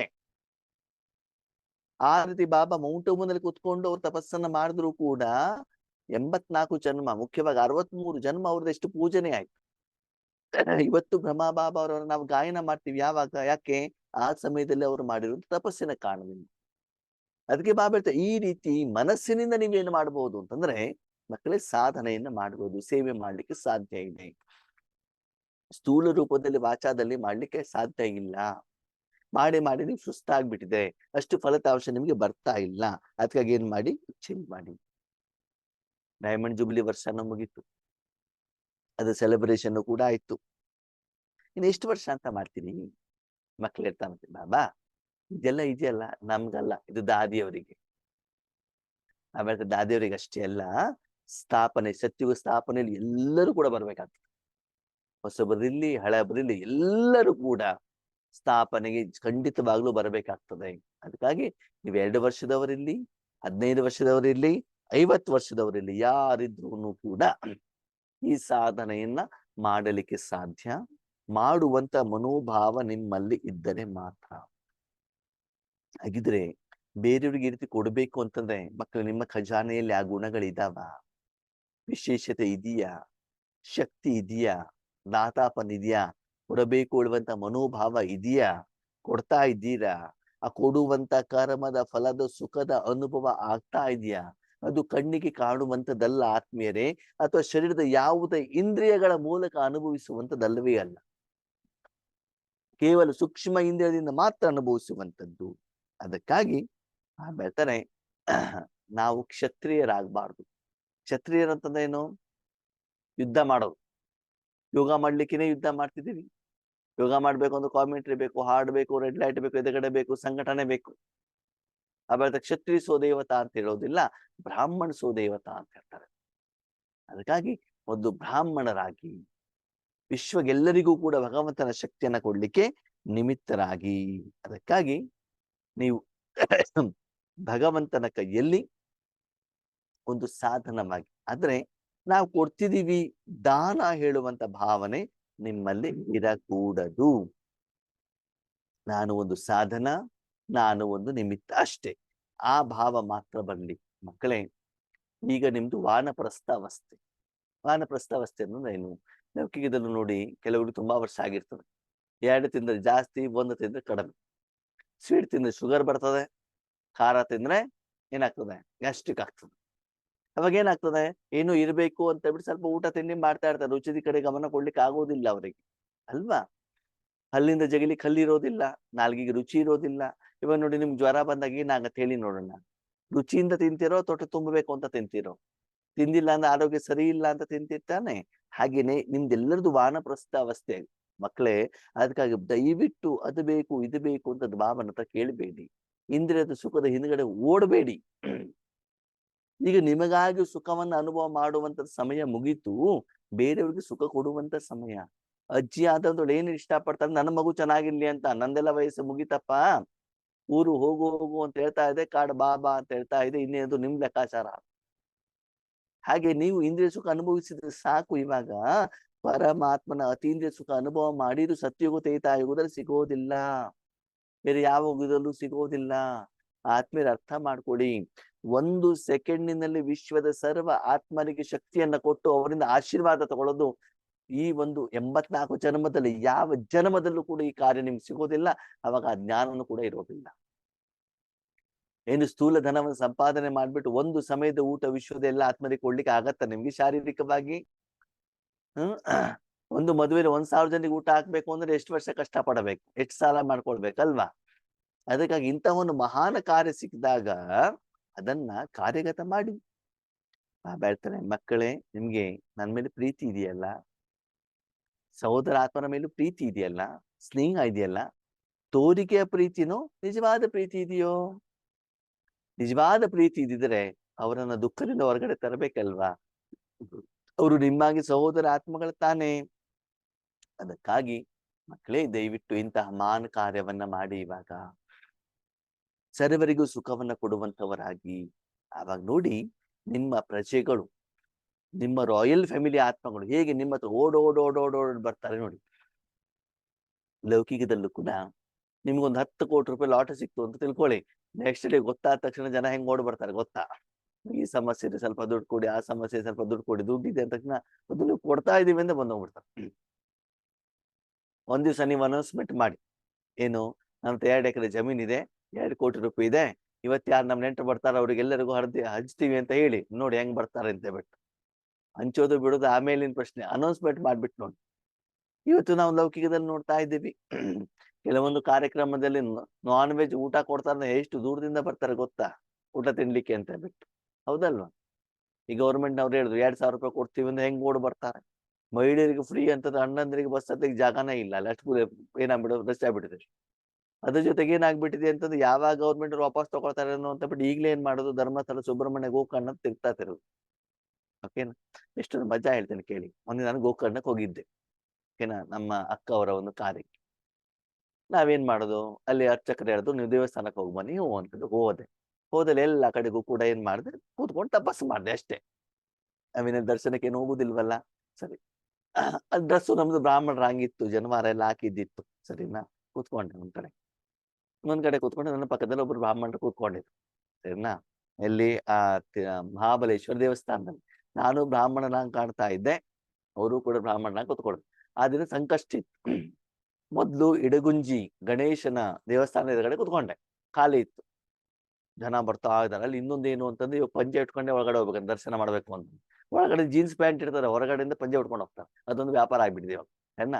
ಒಬ್ಬ ಬ್ರಾಹ್ಮಣರು ಬಂದು ಹೂವೆಲ್ಲ ತೆಗೆದು ಅಲ್ಲಿ ಕೆಳಗಡೆಗೆ ಇಟ್ಬಿಟ್ಟು ಏನ್ ಮಾಡಿದಾರೆ ಗೊತ್ತಾ, ಮನೆಯಿಂದ 500 ರೂಪಾಯಿ ನೋಟ್ ತಗೊಂಡ್ಬಂದಿದ್ದಾರೆ. ಎಷ್ಟೋ 500 ರೂಪಾಯಿ ನೋಟು ಎದಗಡೆಗೆ ಇಟ್ಬಿಟ್ಟು ಬಂದವರಿಗೆಲ್ಲ ಏನು ಕುಂಕುಮ ಕೊಡ್ತಾರೆ. ಜನ 500 ರೂಪಾಯಿ ನೋಟೇ ಹಾಕ್ಲಿ ಅಂತ 50 ಪೈಸಾ, 1 ರೂಪಾಯಿ, 5 ರೂಪಾಯಿ ಕಾಲ ಮುಗಿತು, ಸರಿನಾ. 500 ರೂಪಾಯಿ ನೋಟ್ ಇಟ್ಕೊಂಡ್ಬಿಟ್ಟು, ಕುಂಕುಮ ಇಟ್ಬಿಟ್ಟು, ತೀರ್ಥ ಕೊಟ್ಬಿಟ್ಟು, ಹೂ ಕೊಟ್ಬಿಟ್ಟು, ದುಡ್ಡು ಹಾಕಿ ಅದು ನೋಡ್ತಾರ ಅವ್ರು, ಯಾರು ಸ್ವಲ್ಪ ಟಿಪ್ ಟಾಪಿಗೆ ಇರ್ತಾರೆ, ಧನವಾಗಿರ್ತಾರೆ, ಅವರಿಗೇನೆ ಇವ್ರು ಪ್ರಸಾದ ಮಾಡೋರು, ಸರಿನಾ. ಆಮೇಲೆ ಇನ್ನೊಂದ್ ಕಡೆಗೆ ಹೋದ್ರೆ ಅಲ್ಲೊಬ್ರು ಬ್ರಾಹ್ಮಣ ಬಂದು ಕೂತ್ಕೊಂಡ್ರು. ಅವ್ರು ಸುಮಾರು ಕಡೆ ದುಡ್ಡೆಲ್ಲ ಮಾಡಿದ್ದಾರೆ. ಮಜಾ ಏನು ಅಂತಂದ್ರೆ, ಒಬ್ರು ಕಾಲು ನೋವಾಗಿತ್ತು, ಸರಿನಾ. ಅವ್ರು ಬಂದ್ಬಿಟ್ಟು ಅವ್ರಿಗೆ ದುಡ್ಡು ಕೊಡದು ನನಗೆ ದುಡ್ಡು ಕೊಡ್ಲಿಕ್ಕೆ ಬಂದ್ರು. ನಾನು ಹೇಳಿದೆ, ನಾನು ಬ್ರಾಹ್ಮಣ ಅಲ್ಲ, ಅವ್ರಿಗೆ ಕೊಡಿ ದುಡ್ಡು, ನನಗೆ ಬೇಡ ಅಂತಂದು, ಸರಿನಾ. ಸರಿ, ಆ ದುಡ್ಡನ್ನ ಏನ್ ಮಾಡಿದ್ರು, ಅವ್ರಿಗೆ ಕೊಟ್ಬಿಟ್ಟು ನಾನು ಹೊರಗಡೆ ಹೋಗ್ಬೇಕಾದ್ರೆ ನನಗೆ ಬಂದ ದುಡ್ಡು ಅವ್ರಿಗೆ ಕೊಡ್ಸಿದ್ದಲ್ದೆ, ಆ ಬ್ರಾಹ್ಮಣ ಏನ್ ಹೇಳ್ತಿದ್ದ ಗೊತ್ತಾ, ನನಗೆ ದಕ್ಷಿಣ ಹಾಕುವಂತ ಒಂದು ಬ್ರಾಹ್ಮಣ ಕೇಳ್ತಿದ್ದ. ಈಗ ಬ್ರಾಹ್ಮಣರಿಗೆ ಏನಾಗಿದೆ ಅಂತಂದ್ರೆ, ಎಲ್ಲಿ ದುಡ್ಡು ಸಿಗತ್ತೆ ನೋಡಿ, ಗೋಕರ್ಣದ ದಿವಸ ಫುಲ್ ಇತ್ತು, ಇಯರ್ ಎಂಡ್ ಬೇರೆ, ಶಕ್ತಿ ಯೋಜನೆಯಲ್ಲಿ ನಮ್ಮ ಮಾತೆಯರು ಹೋಗೋದು ಬೇರೆ, ಅಯ್ಯಪ್ಪ ಸ್ವಾಮಿ ಭಕ್ತರು ಬೇರೆ, ಓಕೆನಾ. ಆಮೇಲೆ ಸ್ಕೂಲ್ ಮಕ್ಕಳು ಟೂರ್ ಬೇರೆ, ಜನ ಫುಲ್ ಏನಾಗ್ಬಿಟ್ಟು ಜನ ಸೇರ್ಕೊಂಡ್ಬಿಟ್ಟಿದ್ದಾರೆ, ಸಣ್ಣ. ಆ ಸಮಯದಲ್ಲಿ ಬ್ರಾಹ್ಮಣರು ಏನ್ ಮಾಡ್ತಾರೆ, ಬೇರೆ ಕಡೆ ಕೂತ್ಕೊಂಡ್ಬಿಟ್ಟು ಅವ್ರು ಸಂಪಾದನೆಯನ್ನ ಮಾಡ್ತಿದ್ದಾರೆ. ಅವಾಗ ಅನಿಸ್ತು ನನಗೆ, ಯಾವ್ಯಾವ ರೀತಿಯಲ್ಲಿ ಉದರ ನಿಮಿತ್ತ ಬಹುಕೃತ ವೇಷಮ್ ಅಂತ ಏನೇನು ಮಾಡ್ತಾರೆ ಅಂತ. ಹಾಗೆ ಇಲ್ಲಿ ಬಾಬಾ ಏನ್ ಹೇಳ್ತಾರೆ, ಮಕ್ಕಳೇ, ನೀವು ಸದಾ ಕಾಲ ಬೇರೆಯವರಿಗೆ ಕೊಡುವಂತವರಾಗ್ಬೇಕೇ ಹೊರತು ಅವರಿಂದ ಯಾವುದನ್ನು ನಿರೀಕ್ಷೆ ಮಾಡುವಂತ ಆತ್ಮರು ಆಗಕೂಡದು. ಭಗವಂತನ ಶಕ್ತಿಯನ್ನು ಕೊಡ್ತಾ ಹೋಗಿ, ನಿಮ್ದೇನ್ ನೀವು ಕೊಡ್ತಾ ಇಲ್ವಲ್ಲ, ಅದಕ್ಕಾಗಿ ಕೊಡಿ. ಮಕ್ಕಳೇ, ಈ ಸಾಧನೆಯನ್ನು ಯಾರು ಬೇಕಾದ್ರೂ ಮಾಡ್ಬೋದು. ಹದ್ದಿನ ಸೇವೆ, ಸೋಫಾ ಮೇಲೆ ಕುಂತವ್ರೆ ಮಾಡ್ಬೇಕು, ಮೇಲ್ಗಡೆ ಕುಂತವ್ರು ಮಾತ್ರ ಮಾಡ್ಬೇಕು, ನೆಲದ ಮೇಲೆ ಕುಂತವ್ರು ಮಾಡ್ಬೇಕು, ಆನ್ಲೈನ್ ಬಂದವ್ರು ಮಾತ್ರ ಮಾಡ್ಬೇಕು ಅಂತಲ್ಲ, ನನ್ನ ಹೃದಯದಲ್ಲಿ ಇರಿ. ನಾನು ಸದಾ ಕಾಲ ಹೃದಯದಲ್ಲಿ ನಿಮ್ಮನ್ನೇನ್ ಮಾಡ್ತೇನೆ, ಇಟ್ಕೊಂಡಿರ್ತೇನೆ. ಅದಕ್ಕಾಗಿ ಸದಾ ಹೃದಯ ಸಿಂಹಾಸನಧಾರಿಗಳಾಗಿ ಮತ್ತು ಇಂತಹ ಮಹಾನ್ ಕಾರ್ಯವನ್ನ ಏನು ಮಾಡ್ತಾ ಹೋಗಿ ಮಕ್ಕಳೇ. ಈಗ ಎಲ್ಲದಕ್ಕಿಂತ ಶ್ರೇಷ್ಠವಾದಂತ ಶಕ್ತಿ ಬಾಬಾ ಹೇಳ್ತಾರೆ, ಮನೋಬಲ. ಮನಸ್ಸಿಂದ ಭಗವಂತನ ಶಕ್ತಿಯನ್ನು ಹೊರಗಡೆ ಕಳಿಸುವಂಥದ್ದು. ಇಲ್ಲಿ ಅಬ್ಜೆಕ್ಷನ್ ಇಲ್ಲ ಆತ್ಮೇಲೆ. ನೀವು ಜ್ಞಾನ ಹೇಳಲಿಕ್ಕೆ ಹೋದವ್ರು ಸ್ವೀಕಾರನೇ ಮಾಡೋದಿಲ್ಲ, ಅವ್ರು ಯಾವುದೋ ಮೂಡಲ್ಲಿ ಇರ್ತಾರೆ, ನೂರಾರು ಪ್ರಶ್ನೆಗಳನ್ನ ಕೇಳ್ತಾರೆ ಅಲ್ವಾ. ನಮ್ಗೆ ಉತ್ತರ ಕೊಡ್ಲಿಕ್ಕೂ ಕೂಡ ಧೈರ್ಯ ಇರೋದಿಲ್ಲ. ಮತ್ತು ಸಂಬಂಧ ಸಂಪರ್ಕದಲ್ಲಿರುವಂತ ಸೇವೆಗಿಂತ ಈ ಮನಸ್ಸಿನ ಸೇವೆ ತುಂಬಾ ಶ್ರೇಷ್ಠವಾಗಿರ್ತದೆ ಮತ್ತು ತುಂಬಾ ಹೆಚ್ಚಿನ ರೂಪದಲ್ಲಿ ನಿಮ್ಗೆ ಏನು ಕೊಡ್ತಾ ಹೋಗ್ತದೆ, ಪ್ರಾರಬ್ಧವನ್ನು ಕೂಡ ಕೊಡ್ತಾ ಹೋಗ್ತದೆ. ಸ್ವಲ್ಪ ಸಮಯದಲ್ಲಿ ಹೆಚ್ಚಿನ ಫಲದ ಅನುಭವವನ್ನ ನೀವು ಮಾಡಬಹುದು ಮತ್ತು ಬೇಹದ್ದಿನ ಸೇವೆಯನ್ನು ನೀವು ಮಾಡ್ಲಿಕ್ಕೆ ಆಗುತ್ತೆ. ಅದಕ್ಕಾಗಿ ಮನಸ್ಸಿನ ಮೂಲಕ ಶಕ್ತಿಯನ್ನ ಕೊಡಿ. ಆದ್ಮೇಲೆ ಒಂದು ವಿಷಯ ಅರ್ಥ ಮಾಡ್ಕೊಳ್ಳಿ, ಕೆಲವೊಂದ್ಸಲ ನಮ್ಮ ಸಂಬಂಧಿಕರಿಗೆ, ಈಶ್ವರ್ಯ ಪರಿವಾರದವರಿಗೆ ಹಣದ ಅವಶ್ಯಕತೆ ಇರ್ತದೆ, ಆರೋಗ್ಯದ ಅವಶ್ಯಕತೆ ಇರ್ತದೆ, ಕಾಯಿಲೆ ತೊಂದರೆ ಇರ್ತದೆ. ನಾವೇನ್ ಮಾಡ್ತೀವಿ, ಸ್ಥೂಲವಾಗಿ ಅವ್ರಿಗೆ ಸಹಾಯಕ್ಕೂ ಕೊಡ್ಲಿಕ್ಕೆ ಹೋಗ್ತೀವಿ, ಮೆಡಿಸಿನ್ ಕೊಡ್ಲಿಕ್ಕೆ ಹೋಗ್ತೀವಿ, ಹಣ ಕೊಡ್ಲಿಕ್ಕೆ ಹೋಗ್ತೀವಿ, ಮಾತಾಡ್ಲಿಕ್ಕೆ ಹೋಗ್ತೀವಿ. ಅದಕ್ಕಿಂತ ಅವ್ರ ಪ್ರತಿ ಯೋಗ ಮಾಡಿ ಬೇರೆ ಬೇರೆಯವ್ರ ಮೂಲಕ ಅವ್ರಿಗೆ ಏನಾಗತ್ತೆ ಅಂತಂದ್ರೆ ಸಹಯೋಗ ಹೇಳುವಂತ ಸಿಕ್ಕಿ ಬಿಡ್ತದೆ. ಹಿಂದ್ಗಡೆ ಕಾರಣೀಕರ್ತ ನೀವಾಗಿರ್ತೀರಿ, ಆದ್ರೆ ಎದುರುಗಡೆ ಬೇರೆ ಯಾರೋ ಬಂದಿರ್ತಾರೆ, ನಿಮ್ಮ ಹೆಸರು ಬರೋದೇ ಇಲ್ಲ ಅಲ್ಲಿ. ಹಾಗೆ ಬಾಬಾ ಹೇಳ್ತಾ, ವಿಶ್ವದಲ್ಲಿ ಎಷ್ಟೋ ಅಗೋಚರವಾಗಿರುವಂತ ಆತ್ಮಗಳಿಗೆ ನಿಮ್ಮ ಮೂಲಕ ಅವರು ಸರ್ವ ಸಮಸ್ಯೆನ ಪರಿಹಾರ ಮಾಡ್ಲಿಕ್ಕೆ ನಾನು ಇಷ್ಟಪಡ್ತಾ ಇದ್ದೇನೆ. ಅದಕ್ಕಾಗಿ ಅಂತ ಯೋಗ್ಯ ಮಕ್ಕಳು ನನಗೆ ಬೇಕಾಗಿದೆ.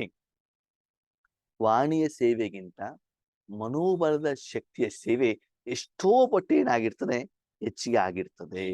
ಅದಕ್ಕಾಗಿ ಇರುವಂತ ಸೇವೆಯನ್ನ ಮಾಡಿ. ಆರಂಭದಲ್ಲಿ ದಾದಿಯವರೆಲ್ಲ ಏನು ಯಜ್ಞಕ್ಕೆ ಬಂದ್ರು, ಬಾಬಾನ ಪ್ರೀತಿನೇ ಇಷ್ಟ ಆಗ್ತಿತ್ತು ಅವರಿಗೆ. ಅವ್ರಿಗೆ ಅವಾಗೆಲ್ಲಿ ಜ್ಞಾನ ಇಷ್ಟ ಆಗ್ತಿತ್ತು ಹೇಳಿ ನೋಡೋಣ. ನಮ್ಗೆ ಇಷ್ಟೆಲ್ಲ ವ್ಯವಸ್ಥೆ ಸಿಕ್ಕಿದ್ರು ಕೂಡ ಒಂದು ಅರ್ಧ ಗಂಟೆ ನಾವು ಯೋಗದಲ್ಲಿ ಕುತ್ಕೊಳ್ಳಿಕ್ಕೆ ಇವತ್ತು ಆಗ್ತಾ ಇಲ್ಲ ಅಲ್ವಾ. ಕ್ಲಾಸ್ಗಳಿದ್ದಾವೆ, ಕಾಮೆಂಟ್ಗಳಿದ್ದಾವೆ, ಹಾಡುಗಳಿದ್ದಾವೆ, ಎಸಿ ರೂಮ್ ಇದೆ, ಫೋಟೋ ಇದೆ, ಅಗರಬತ್ತಿಗಳಿದ್ದಾವೆ, ಏನೇನು ಆದ್ರೂ ಆಗ್ತಾ ಇಲ್ಲ. ಅವಾಗ ಬಾಬಾ ಬಾಬಾ ಒಂದು ಬಿಟ್ಟು ಬೇರೆ ಏನೂ ಗೊತ್ತಿರ್ಲಿಲ್ಲ. ಅಂದ್ರೆ ಬಾಬನ ಮೇಲೆ ಅಷ್ಟೊಂದು ನಂಬಿಕೆ ವಿಶ್ವಾಸ ಇತ್ತು, ಸ್ವಾರ್ಥ ಇರ್ಲಿಲ್ಲ ಆದ್ಮೇಲೆ. ಇವತ್ತು ನಾವ್ ಯಾವಾಗ ಬಾಬನ ಹತ್ರ ಹೋದ್ರು ಕೂಡ ಒಂದ್ ದೊಡ್ಡ ಲೀಸ್ಟ್ ತಗೊಂಡು ಹೋಗೋದೇ ನಮ್ ಕೆಲಸ. ಅವಾಗ ಅವ್ರು ಮನೆ ಬಿಟ್ಬಿಟ್ಟು ಹೋಗಿ ಬಂದಿದ್ರು, ಕುಟುಂಬ ಬಿಟ್ಬಿಟ್ಟು ಹೋಗಿದ್ರು ಅಲ್ವಾ, ಹೆಂಗಾಗಿದ್ರು. ಓಕೆನಾ, ಇಂದ್ರಿಯ ಸುಖಕ್ಕೆ ಇಲ್ದೇನೆ ಬಾಬನ ಪ್ರೀತಿ ಮಾತ್ರ ಅಳಿತಾ ಇತ್ತು. ಯಾಕೆ? ಬಾಬಾ ಒಂದು ಪ್ರಶ್ನೆ ಕೇಳ್ತಿದ್ದಾರೆ, ಬ್ರಹ್ಮ ಬಾಬನ ಹತ್ರ ಮಕ್ಕಳು ಯಾಕೆ ಆವಾಗ ಓಡೋಡಿ ಬಂದ್ರು? ಅವ್ರಿಗೆ ಅನುಭವ ಆಗಿದೆ ಅಂತಂದ್ರೆ ಶಿವಬಾಬಾ ಬ್ರಹ್ಮ ಬಾಬನ ಮೂಲಕ ಅವ್ರಿಗೆ ಊಟ ಕೊಟ್ಟಿರಬೇಕಲ್ಲ. ಊಟ ಅಂತ ರೊಟ್ಟಿ ಅಲ್ಲ, ತುಪ್ಪದ ರೊಟ್ಟಿ ಅಲ್ಲ, ಆಧ್ಯಾತ್ಮಿಕವಾದಂತ ಭಗವಂತನ ಊಟ ಒಬ್ಬ ಬ್ರಹ್ಮ ಬಾಬಾ ಅವರ ಮೂಲಕ ಕೊಟ್ಟಿರೋದಕ್ಕೆ ಆ ದಾದಿಯರು ಆ ಊಟ ತಿನ್ಲಿಕ್ಕೆ ಓಡ ಬಂದ್ರು. ಹಾಗೆ ನೀವು ಬ್ರಹ್ಮಾವತ್ಸರು, ಬ್ರಹ್ಮ ಕುಮಾರ ಕುಮಾರಿಯರು, ಬಾಪ್ ಸಮಾನರಾಗಿ ನಿಮ್ಮ ತನುವಿನ ಮೂಲಕ, ನಿಮ್ಮ ಮನಸ್ಸಿನ ಮೂಲಕ ಭಗವಂತ ಆ ಮಹಾನ್ ಕಾರ್ಯವನ್ನ ಮಾಡ್ಲಿಕ್ಕೆ ನಿಮ್ಮ ತನು ಮನವನ್ನ ಭಗವಂತನಿಗೆ ಆಧಾರವಾಗಿ ಕೊಟ್ಟಾಗ ಭಗವಂತ ಏನು ಮಾಡ್ತಾರೆ, ಆ ಒಂದು ಕಾರ್ಯವನ್ನ ಮಾಡ್ತಾರೆ. ನೋಡಿ, ಅಡಿಗೆಯು ತನ್ನ ಊಟವನ್ನ ಕೊಡ್ಲಿಕ್ಕೆ ನಿಮ್ಮ ಮನೆ, ಮದುವೆ ಏನಾಗತ್ತೆ, ಒಂದು ಕಾರಣೀಕರ್ತ ಆಗತ್ತಲ್ಲ. ಯಾರ್ಯಾರು ಊಟ ಮಾಡ್ತಾರೋ ಅವ್ರು ಬಂದರು, ಹೌದಪ್ಪ ಊಟ ಚೆನ್ನಾಗಿದೆ, ನಮ್ಮ ಮನೆ ಮದುವೆಗೂ ಇವ್ರಿಗೆ ಹೇಳ್ಬೇಕು, ನಮ್ಮ ಮನೆ ಸತ್ಯನಾರಾಯಣಕತೆಗೂ ಇವ್ರಿಗೆ ಹೇಳ್ಬೇಕು, ಯಾಕಂದ್ರೆ ಅಡುಗೆ ಚೆನ್ನಾಗಿ ಮಾಡ್ತಾರಲ್ಲ, ಊಟ ಚೆನ್ನಾಗಿ ಬಡಿಸ್ತಾರಲ್ಲ. ಹಾಗೆ ಇಲ್ಲಿ ನಿಮ್ಮ ಮೂಲಕ ಭಗವಂತನ ಸಪ್ತ ಗುಣಗಳ ಆಹಾರ ಹೇಳುವಂಥದ್ದು ದೇಶ ವಿಶ್ವದ ಮೂಲ ಮೂಲೆಗಳಿಗೂ ಕೂಡ ಹೋಗಿ ತಲುಪಬೇಕು. ಅದಕ್ಕಾಗಿ ದಿನದ ಹೆಚ್ಚಿನ ಸಮಯವನ್ನ, ಮನಸ್ಸನ್ನ ಆ ಕಾರ್ಯಕ್ಕೋಸ್ಕರ ಭಗವಂತನಿಗೆ ಏನ್ ಮಾಡ್ಬೇಕು, ಅರ್ಪಣೆ ಮಾಡ್ಬೇಕು. ಈ ರೀತಿ ಆ ಒಂದು ತಂದೆಯ ಪ್ರೀತಿಯಿಂದ ಪರಿವಾರ ವೃದ್ಧಿ ಆಗ್ತಾ ಹೋಯ್ತು. ವೃದ್ಧಿ ಆಗ್ತಾ ಹೋಗಿರೋದು ಇವತ್ತು ನಾವು ನೋಡ್ತಾ ಇದ್ದೀವಿ. 88 ವರ್ಷ ಯಜ್ಞ ಆದ್ರೂ ಕೂಡ ಹಳೆ ಜನ ಇವತ್ತು ಪಕ್ಕಾ ಆಗಿದ್ದಾರೆ. ಯಾವ್ದು ಕಾರಣದಿಂದ? ಇವತ್ತು ಇಷ್ಟೆಲ್ಲ ಜ್ಞಾನ ಬಂತು, ಇಷ್ಟೆಲ್ಲ ಅನುಭವ ಬಂದ್ರು ಕೂಡ 1 ತಿಂಗಳು, 2 ತಿಂಗಳು, 3 ತಿಂಗಳು, 3 ವರ್ಷ, 10 ವರ್ಷ. ಸೋಫಾ ಇದೆ, AC ಇದೆ, ಫ್ಲೈಟ್ ಇದೆ, ಟ್ರೈನ್ ಇದೆ, ಲೋಟಗಟ್ಲೆ ಕಾಫಿ ಇದೆ, ಎಲ್ಲಾನು ಇದೆ. ಆವಾಗ ದಾದಿಯವರು ತಲೆ ಮೇಲೆ ಕಲ್ಲು ಹೊತ್ಕೊಂಡ್ಬಿಟ್ಟು ಬಿಲ್ಡಿಂಗ್ ಕಟ್ತಾ ಇದ್ರು ಅಲ್ಲ. ಅಷ್ಟು ಕಷ್ಟ ಇದ್ರು ಕೂಡ ಅವ್ರೇನ್ ಮಾಡಿದ್ರು, ಬಾಬನ್ ಮಗು ಆಗ್ಬಿಟ್ಟು ಉಳ್ಕೊಂಡ್ರು. ಆದ್ರೆ ಇವತ್ತಿನ ಜನರಿಗೆ ಅದು ಯಾಕೆ ಆಗ್ತಾ ಇಲ್ಲ ಅಂತಂದ್ರೆ, ಬರೀ ನೀವು ಜ್ಞಾನ ಹೇಳುವಂತವರಾಗಿದ್ದೀರಿ ಹೊರತು ಭಗವಂತನ ಪ್ರೀತಿಯನ್ನ ಕೊಡಲಿಕ್ಕೆ ನೀವು ಅಡುಗೆ ಮಾಡಿ ಕೊಡ್ತಾ ಇಲ್ಲ. ಅದಕ್ಕಾಗಿ ಆ ಒಂದು ಪ್ರಾರಬ್ಧವನ್ನ, ಓಕೆ, ಯಾರಿಗೆ ಎಷ್ಟಾದ್ರೂ ಹೋಗ್ಲಿ ಮಕ್ಕಳೇ, ನೀವು ಫಲವನ್ನ ಅನುಭವಿಸಿ. ನಿಮ್ಗೆ ಗೊತ್ತಾಗ್ತದೆ ಅಷ್ಟು ಪ್ರಮಾಣದ ಹೆಚ್ಚಿಗೆ ಹೋಗ್ತಾ ಇದೆ, ಹೋಗ್ತಾ ಇದೆ, ಹೋಗ್ತಾ ಇದೆ, ಹೋಗ್ತಾ ಇದೆ, ಗೊತ್ತಾಗ್ತಾ ಇರ್ತದೆ ನಿಮಗೆ. ನೋಡಿ, ಬೇಕಾ ನೋಡಿರ್ಬೋದು, ಮದುವೆ ಮನೆ ಸ್ಟೇಜಲ್ಲಿ ಇರ್ತೀರಾ, ರಿಸೆಪ್ಷನ್ ಅಲ್ಲಿ ಕುಂತಿರ್ತೀರಾ, ಸ್ಟೇಜ್ ಅಲ್ಲಿ ಬಂದ ಗೆಸ್ಟ್ಗಳೆಲ್ಲ ಅಡಿಗೆ ಚೆನ್ನಾಗಿತ್ರಿ ಅಂತ ಹೇಳಿರ್ತಾರೆ. ನೀವು ಅಡಿಗೆ ಮನೆಗೆ ಹೋಗಿರೋದಿಲ್ಲ, ಬಡಿಸುವಂತ ಸ್ಥಳಕ್ಕೂ ನೀವು ಹೋಗಿರೋದು. ಜನ ಬಂದ್ಬಿಟ್ಟು ಹೇಳ್ತಾ ಇರ್ತಾರೆ, ಏನು ಬಡಿಸಿದ್ದಾರೆ, ಏನ್ ತಿಂದಿದ್ದಾರೆ, ಏನೂ ಗೊತ್ತಿಲ್ಲ, ಬಂದವ್ರ ಚೆನ್ನಾಗಿದೆ ಅಂತ ಹೇಳ್ತಾರೆ ಅಲ್ವಾ. ಹಾಗೆ ಇಲ್ಲಿ ನಿಮ್ಮ ಮೂಲಕ ಶಕ್ತಿ ಫ್ಲೋ ಆಗಿದ್ದು ನಿಮ್ಗೆ ಏನಾಗ್ಬೇಕು, ಗೊತ್ತಾಗ್ಬೇಕು. ಅದಕ್ಕಾಗಿ ಮಕ್ಕಳೇ, ಸ್ವಲ್ಪ ಸಮಯ ಇದೆ, ಜೀವನ ಪೂರ್ತಿ ಪುರುಷಾರ್ಥನೆ ಮಾಡ್ತಾ ಇದ್ರೆ ಸಂಗಮ ಯುಗದ ಈ ವಿಶೇಷ ಫಲ ಏನು ಇವಾಗ ಸಿಕ್ಕಿದೆ, ಅದನ್ನು ಅನುಭವಿಸೋದು ಯಾವಾಗ? ಆ ಫಲವನ್ನು ಕೂಡ ಬೀಗದಿನ ರೂಪದಲ್ಲಿ ಅನುಭವ ಮಾಡಿ, ಬರೀ ನನಗೆ ಬೇಕು ಅಂತ ನೀವು ಸಮಸ್ಯೆಯನ್ನು ಪರಿಹಾರ ಮಾಡೋದಲ್ಲಿ ಮಾತ್ರ ನಿಮಗೆ ಒಂದು ಬೇಲಿ ಹಾಕೊಳ್ಬೇಡಿ. ನನ್ನ ಝೋನ್, ನನ್ನ ಸೆಂಟರ್, ನನ್ನ ಪರಿವಾರ, ನನ್ನ ಸ್ಟೂಡೆಂಟ್, ನಮ್ಮ ಝೂಮ್ ಎಲ್ಲ ಹಾಕೊಳ್ಬೇಡಿ. ಸರ್ವರಿಗೂ ಸರ್ವ ಆತ್ಮರಿಗೂ ಎಲ್ಲರಿಗೂ ಕೂಡ ಸಿಗ್ಲಿ ಹೇಳುವಂತ ಮನೋಭಾವ ನಿಮ್ಮಲ್ಲಿ ಇರ್ಲಿ. ಅದಕ್ಕಾಗಿ ಒಂದು ಸೆಕೆಂಡ್ ನಲ್ಲಿ ಬಾಬಾ ಹೇಳ್ತಾನೆ, ಅನಾದಿ ಪ್ರಾಕ್ಟೀಸ್ ಮಾಡಿ. 1 ಸೆಕೆಂಡ್, ಲಾಸ್ಟ್ ಟೈಮ್ ಇರಲ್ಲ, 1 ಸೆಕೆಂಡ್ ಅಲ್ಲಿ ಮನಸ್ಸು ಭಾವನೆ ಕೊಟ್ರೆ ಬಾಬಾ ಯೂಸ್ ಮಾಡ್ತಾ ಇದ್ದಾರೆ. ಶಾಂತಿ ಶಾಂತಿ ಶಾಂತಿ ಶಾಂತಿ ಶಾಂತಿ ಆಗ್ತಾ ಇದೆ. ಮೌಂಟ್ ಅಬುನಲ್ಲಿ ಒಂದು ದೊಡ್ಡದಾದ ಫ್ರಿಡ್ಜಿನ ಒಂದು ರೂಮ್ ಇದೆ, ಒಂದು ದೊಡ್ಡ ಬಿಲ್ಡಿಂಗ್ ಇದ್ದಂಗೆ. ಅಲ್ಲಿ ತರಕಾರಿ, ಹಾಲು, ಹಣ್ಣು ಎಲ್ಲ ಇಡ್ತಾರೆ. ಅದು ಒಳಗಡೆ ಹೋದ ತಕ್ಷಣ ತಂಪಾಗ್ಲಿಕ್ಕೆ ಶುರು ಆಗ್ಬೇಕು. ಹಾಗೆ 1 ಸೆಕೆಂಡ್ ಅಲ್ಲಿ ನಿಮ್ಗೆ ಏನಾಗ್ಬೇಕು, ಭಾವನ ಶಕ್ತಿ ನಿಮ್ಮ ಮೂಲಕ ಪ್ರವಾಹ ಆಗಿದ್ದ ಅನುಭವ ಆಗ್ಬೇಕು. ನೀವು ಯಾವುದೇ ಟೆನ್ಷನ್ ಅಲ್ಲಿ ಇರಲಿ, ಹೇಗೆ ಇರಲಿ, ಆ ಸಮಯವನ್ನು ಹೆಚ್ಚಿಗೆ ಮಾಡ್ತಾ ಹೋಗಿ. ಬಾಬಾ ಹತ್ರ ಮಾತಾಡೋದು ಕಡಿಮೆ ಆಗ್ಲಿ, ನೋಡೋದು ಕಡಿಮೆ ಆಗ್ಲಿ, ಕೇವಲ ಸಾಧನ. ಒಂದು ವಿಷಯ ಹೇಳಿ, ಒಂದು ಪಾತ್ರೆಯನ್ನು ಬೆಂಕಿ ಮೇಲೆ ಇಟ್ಟ ಮೇಲೆ ಪಾತ್ರೆ ಬಿಸಿ ಆಗ್ಲಿಕ್ಕೆ ಎಷ್ಟೊತ್ತು ಬೇಕು? ಆ ಸೆಕೆಂಡಿನಲ್ಲಿ ಬಿಸಿ ಆಗ್ತಾ ಆಗ್ತಾ ಆಗ್ತಾ ಆಗ್ತಾ ಹೋಗುತ್ತೆ ತಾನೆ. ಯಾಕಂದ್ರೆ ಯೋಗ ಆಗಿದೆ. ಬಿಸಿ ಆಗ್ತಾ ಇಲ್ಲ ಅಂದ್ರೆ ಬೆಂಕಿ ಜೊತೆಲಿ ಇಲ್ಲ ಅಂತ ಅರ್ಥ. ಎಲ್ಲೋ ಬೆಂಕಿ ಮತ್ತು ಅದ್ರ ನಡುವೆ ಅಂತರ ಇದೆ ಅಂತ. ಅದಕ್ಕಾಗಿ ಇದು ಎಷ್ಟು ವರ್ಷ ಅಂತ ಸಾಧನೆ ಮಾಡ್ತಾ ಇರ್ತೀರಾ? ಈಗ ಪ್ರಾರಬ್ಧ ಅನುಭವಿಸುವಂತ ಸಮಯ. ಯಾಕಂದ್ರೆ ನೋಡಿ, 60 ವರ್ಷ ಆಯ್ತು, ರಿಟೈರ್ಮೆಂಟ್ ಆಯ್ತು ಅಂದ್ಮೇಲೆ ಅವಾಗ ಕೆಲಸ ಮಾಡೋದಲ್ಲ. ಏನ್ ಇಲ್ಲಿವರೆಗೆ ಕೆಲಸ ಮಾಡಿದೀವೋ ಆ ಹಣವನ್ನ ಅನುಭವಿಸುವಂತ ಸಮಯ, ಬೇರೆಯವರಿಗೆ ದಾನ ಮಾಡುವಂತ ಸಮಯ, ಯೋಗ್ಯರಿಗೆ ದಾನ ಮಾಡುವಂತ ಸಮಯ. ಅದಕ್ಕಾಗಿ ಇವಾಗ ಸಾಧನವಾಗಿ ನೀವು ಬಾಬನ ಹಿಂದಿಟ್ಕೊಳ್ಬೇಕು. ಬಾಬನ ಎದುರುಗಡೆ ಇಟ್ಕೊಂಡ್ಬಿಟ್ಟು ಬೇಡೋದಲ್ಲ. ನೀನ್ ನನ್ ಕೊಡು, ನಾನು ಅವ್ರಿಗೆ ಕೊಡ್ತೇನೆ ಅಲ್ಲ. ಏನೋ ನಿಮ್ಮ ಹಿಂದ್ಗಡೆ ಬಾಬಾ ಇದ್ದಾರೆ, ನಿಮ್ಮನ್ನು ಯೂಸ್ ಮಾಡಿ ಕೊಡ್ತಾ ಇದ್ದಾರೆ. ಆ ಭಾವದಲ್ಲಿ ಬನ್ನಿ. 1 ಸೆಕೆಂಡ್ ಸ್ಥಿತವಾಗಿ, 1 ಸೆಕೆಂಡ್ ಮಾತಲ್ಲ, ಆ ಸ್ಥಿತಿಯಲ್ಲಿ ಹೆಚ್ಚಿನ ಸಮಯ ಇರಬೇಕು. ಸ್ಥಿತ ಆಗ್ಲಿಕ್ಕೆ 1 ಸೆಕೆಂಡ್ ಆಗ್ಬೇಕಷ್ಟೇ. ಈ ರೀತಿ 4 ಕಡೆಯ ಎಲ್ಲ ಭಾಗ್ಯದ ರೇಖೆಗಳನ್ನು ಸದಾ ಇಮರ್ಜ್ ಮಾಡಿ ಭಾಗ್ಯದ ರೇಖೆಯನ್ನು ಎಳ್ಕೊಳ್ತಾ ಇರುವಂತ ಆತ್ಮಗಳು, ಅದೇ ಸ್ಮೃತಿಯಲ್ಲಿ ಇರುವಂತ ಆತ್ಮಗಳು, ಸದಾ ತಮ್ಮ ಸಂಗಮ ಯುಗದ ಸರ್ವ ಪ್ರಾಪ್ತಿ ಸ್ವರೂಪ. ಎಲ್ಲ ಪ್ರಾಪ್ತಿಯನ್ನು ಕೂಡ ಇದೆ ನಿಮ್ಗೆ. ಇದ್ದದ್ದು ಇಲ್ಲ ಅಂತ ಬಿಟ್ಟಲ್ಲ, ಸ್ಥೂಲವಾಗಿ, ಸೂಕ್ಷ್ಮವಾಗಿ, ಆರೋಗ್ಯ ಎಲ್ಲಾನು ಕೂಡ ಇದೆ. ಯಾವುದು ಬೇಕು ಅಂತ ನೀವು ಕೇಳಬಾರ್ದು, ಬೇರೆಯವ್ರು ಕೊಡು ಅಂತ ಕೇಳಬೇಕು. ಆದ್ರೆ ಸರ್ವ ಪ್ರಾಪ್ತಿ ಸ್ವರೂಪ ಪ್ರಾರಬ್ಧ ಅನುಭವ ಮಾಡುವಂತ ಆತ್ಮ.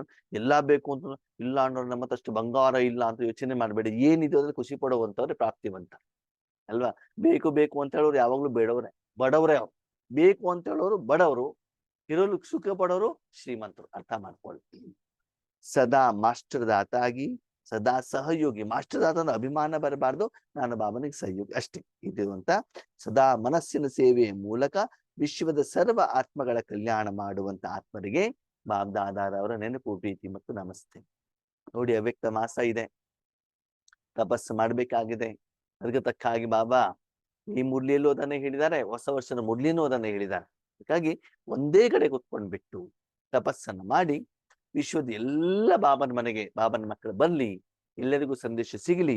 ಪ್ರತಿಯೊಂದು ಸೆಕೆಂಡಲ್ಲೂ ಕೂಡ ನಿಮ್ಮ ಶರೀರದ ಒಂದೊಂದು ಇಂದ್ರಿಯಗಳ ಮೂಲಕ ಭಗವಂತನ ಪ್ರತ್ಯಕ್ಷತೆ ಹೇಳುವಂಥದ್ದು ಆಗಲಿ ಅಂತ ಬಾಬಾ ನಿಮ್ಗೆ ಹೇಳ್ತಾ ಇದ್ದ. ಓಕೆನಾ? ಅದಕ್ಕಾಗಿ ಫಲದ ಕಡೆಗೆ ಗಮನವನ್ನ ಕೊಡಿ. ಅಚ್ಚಾ. ಓಂ ಶಾಂತಿ.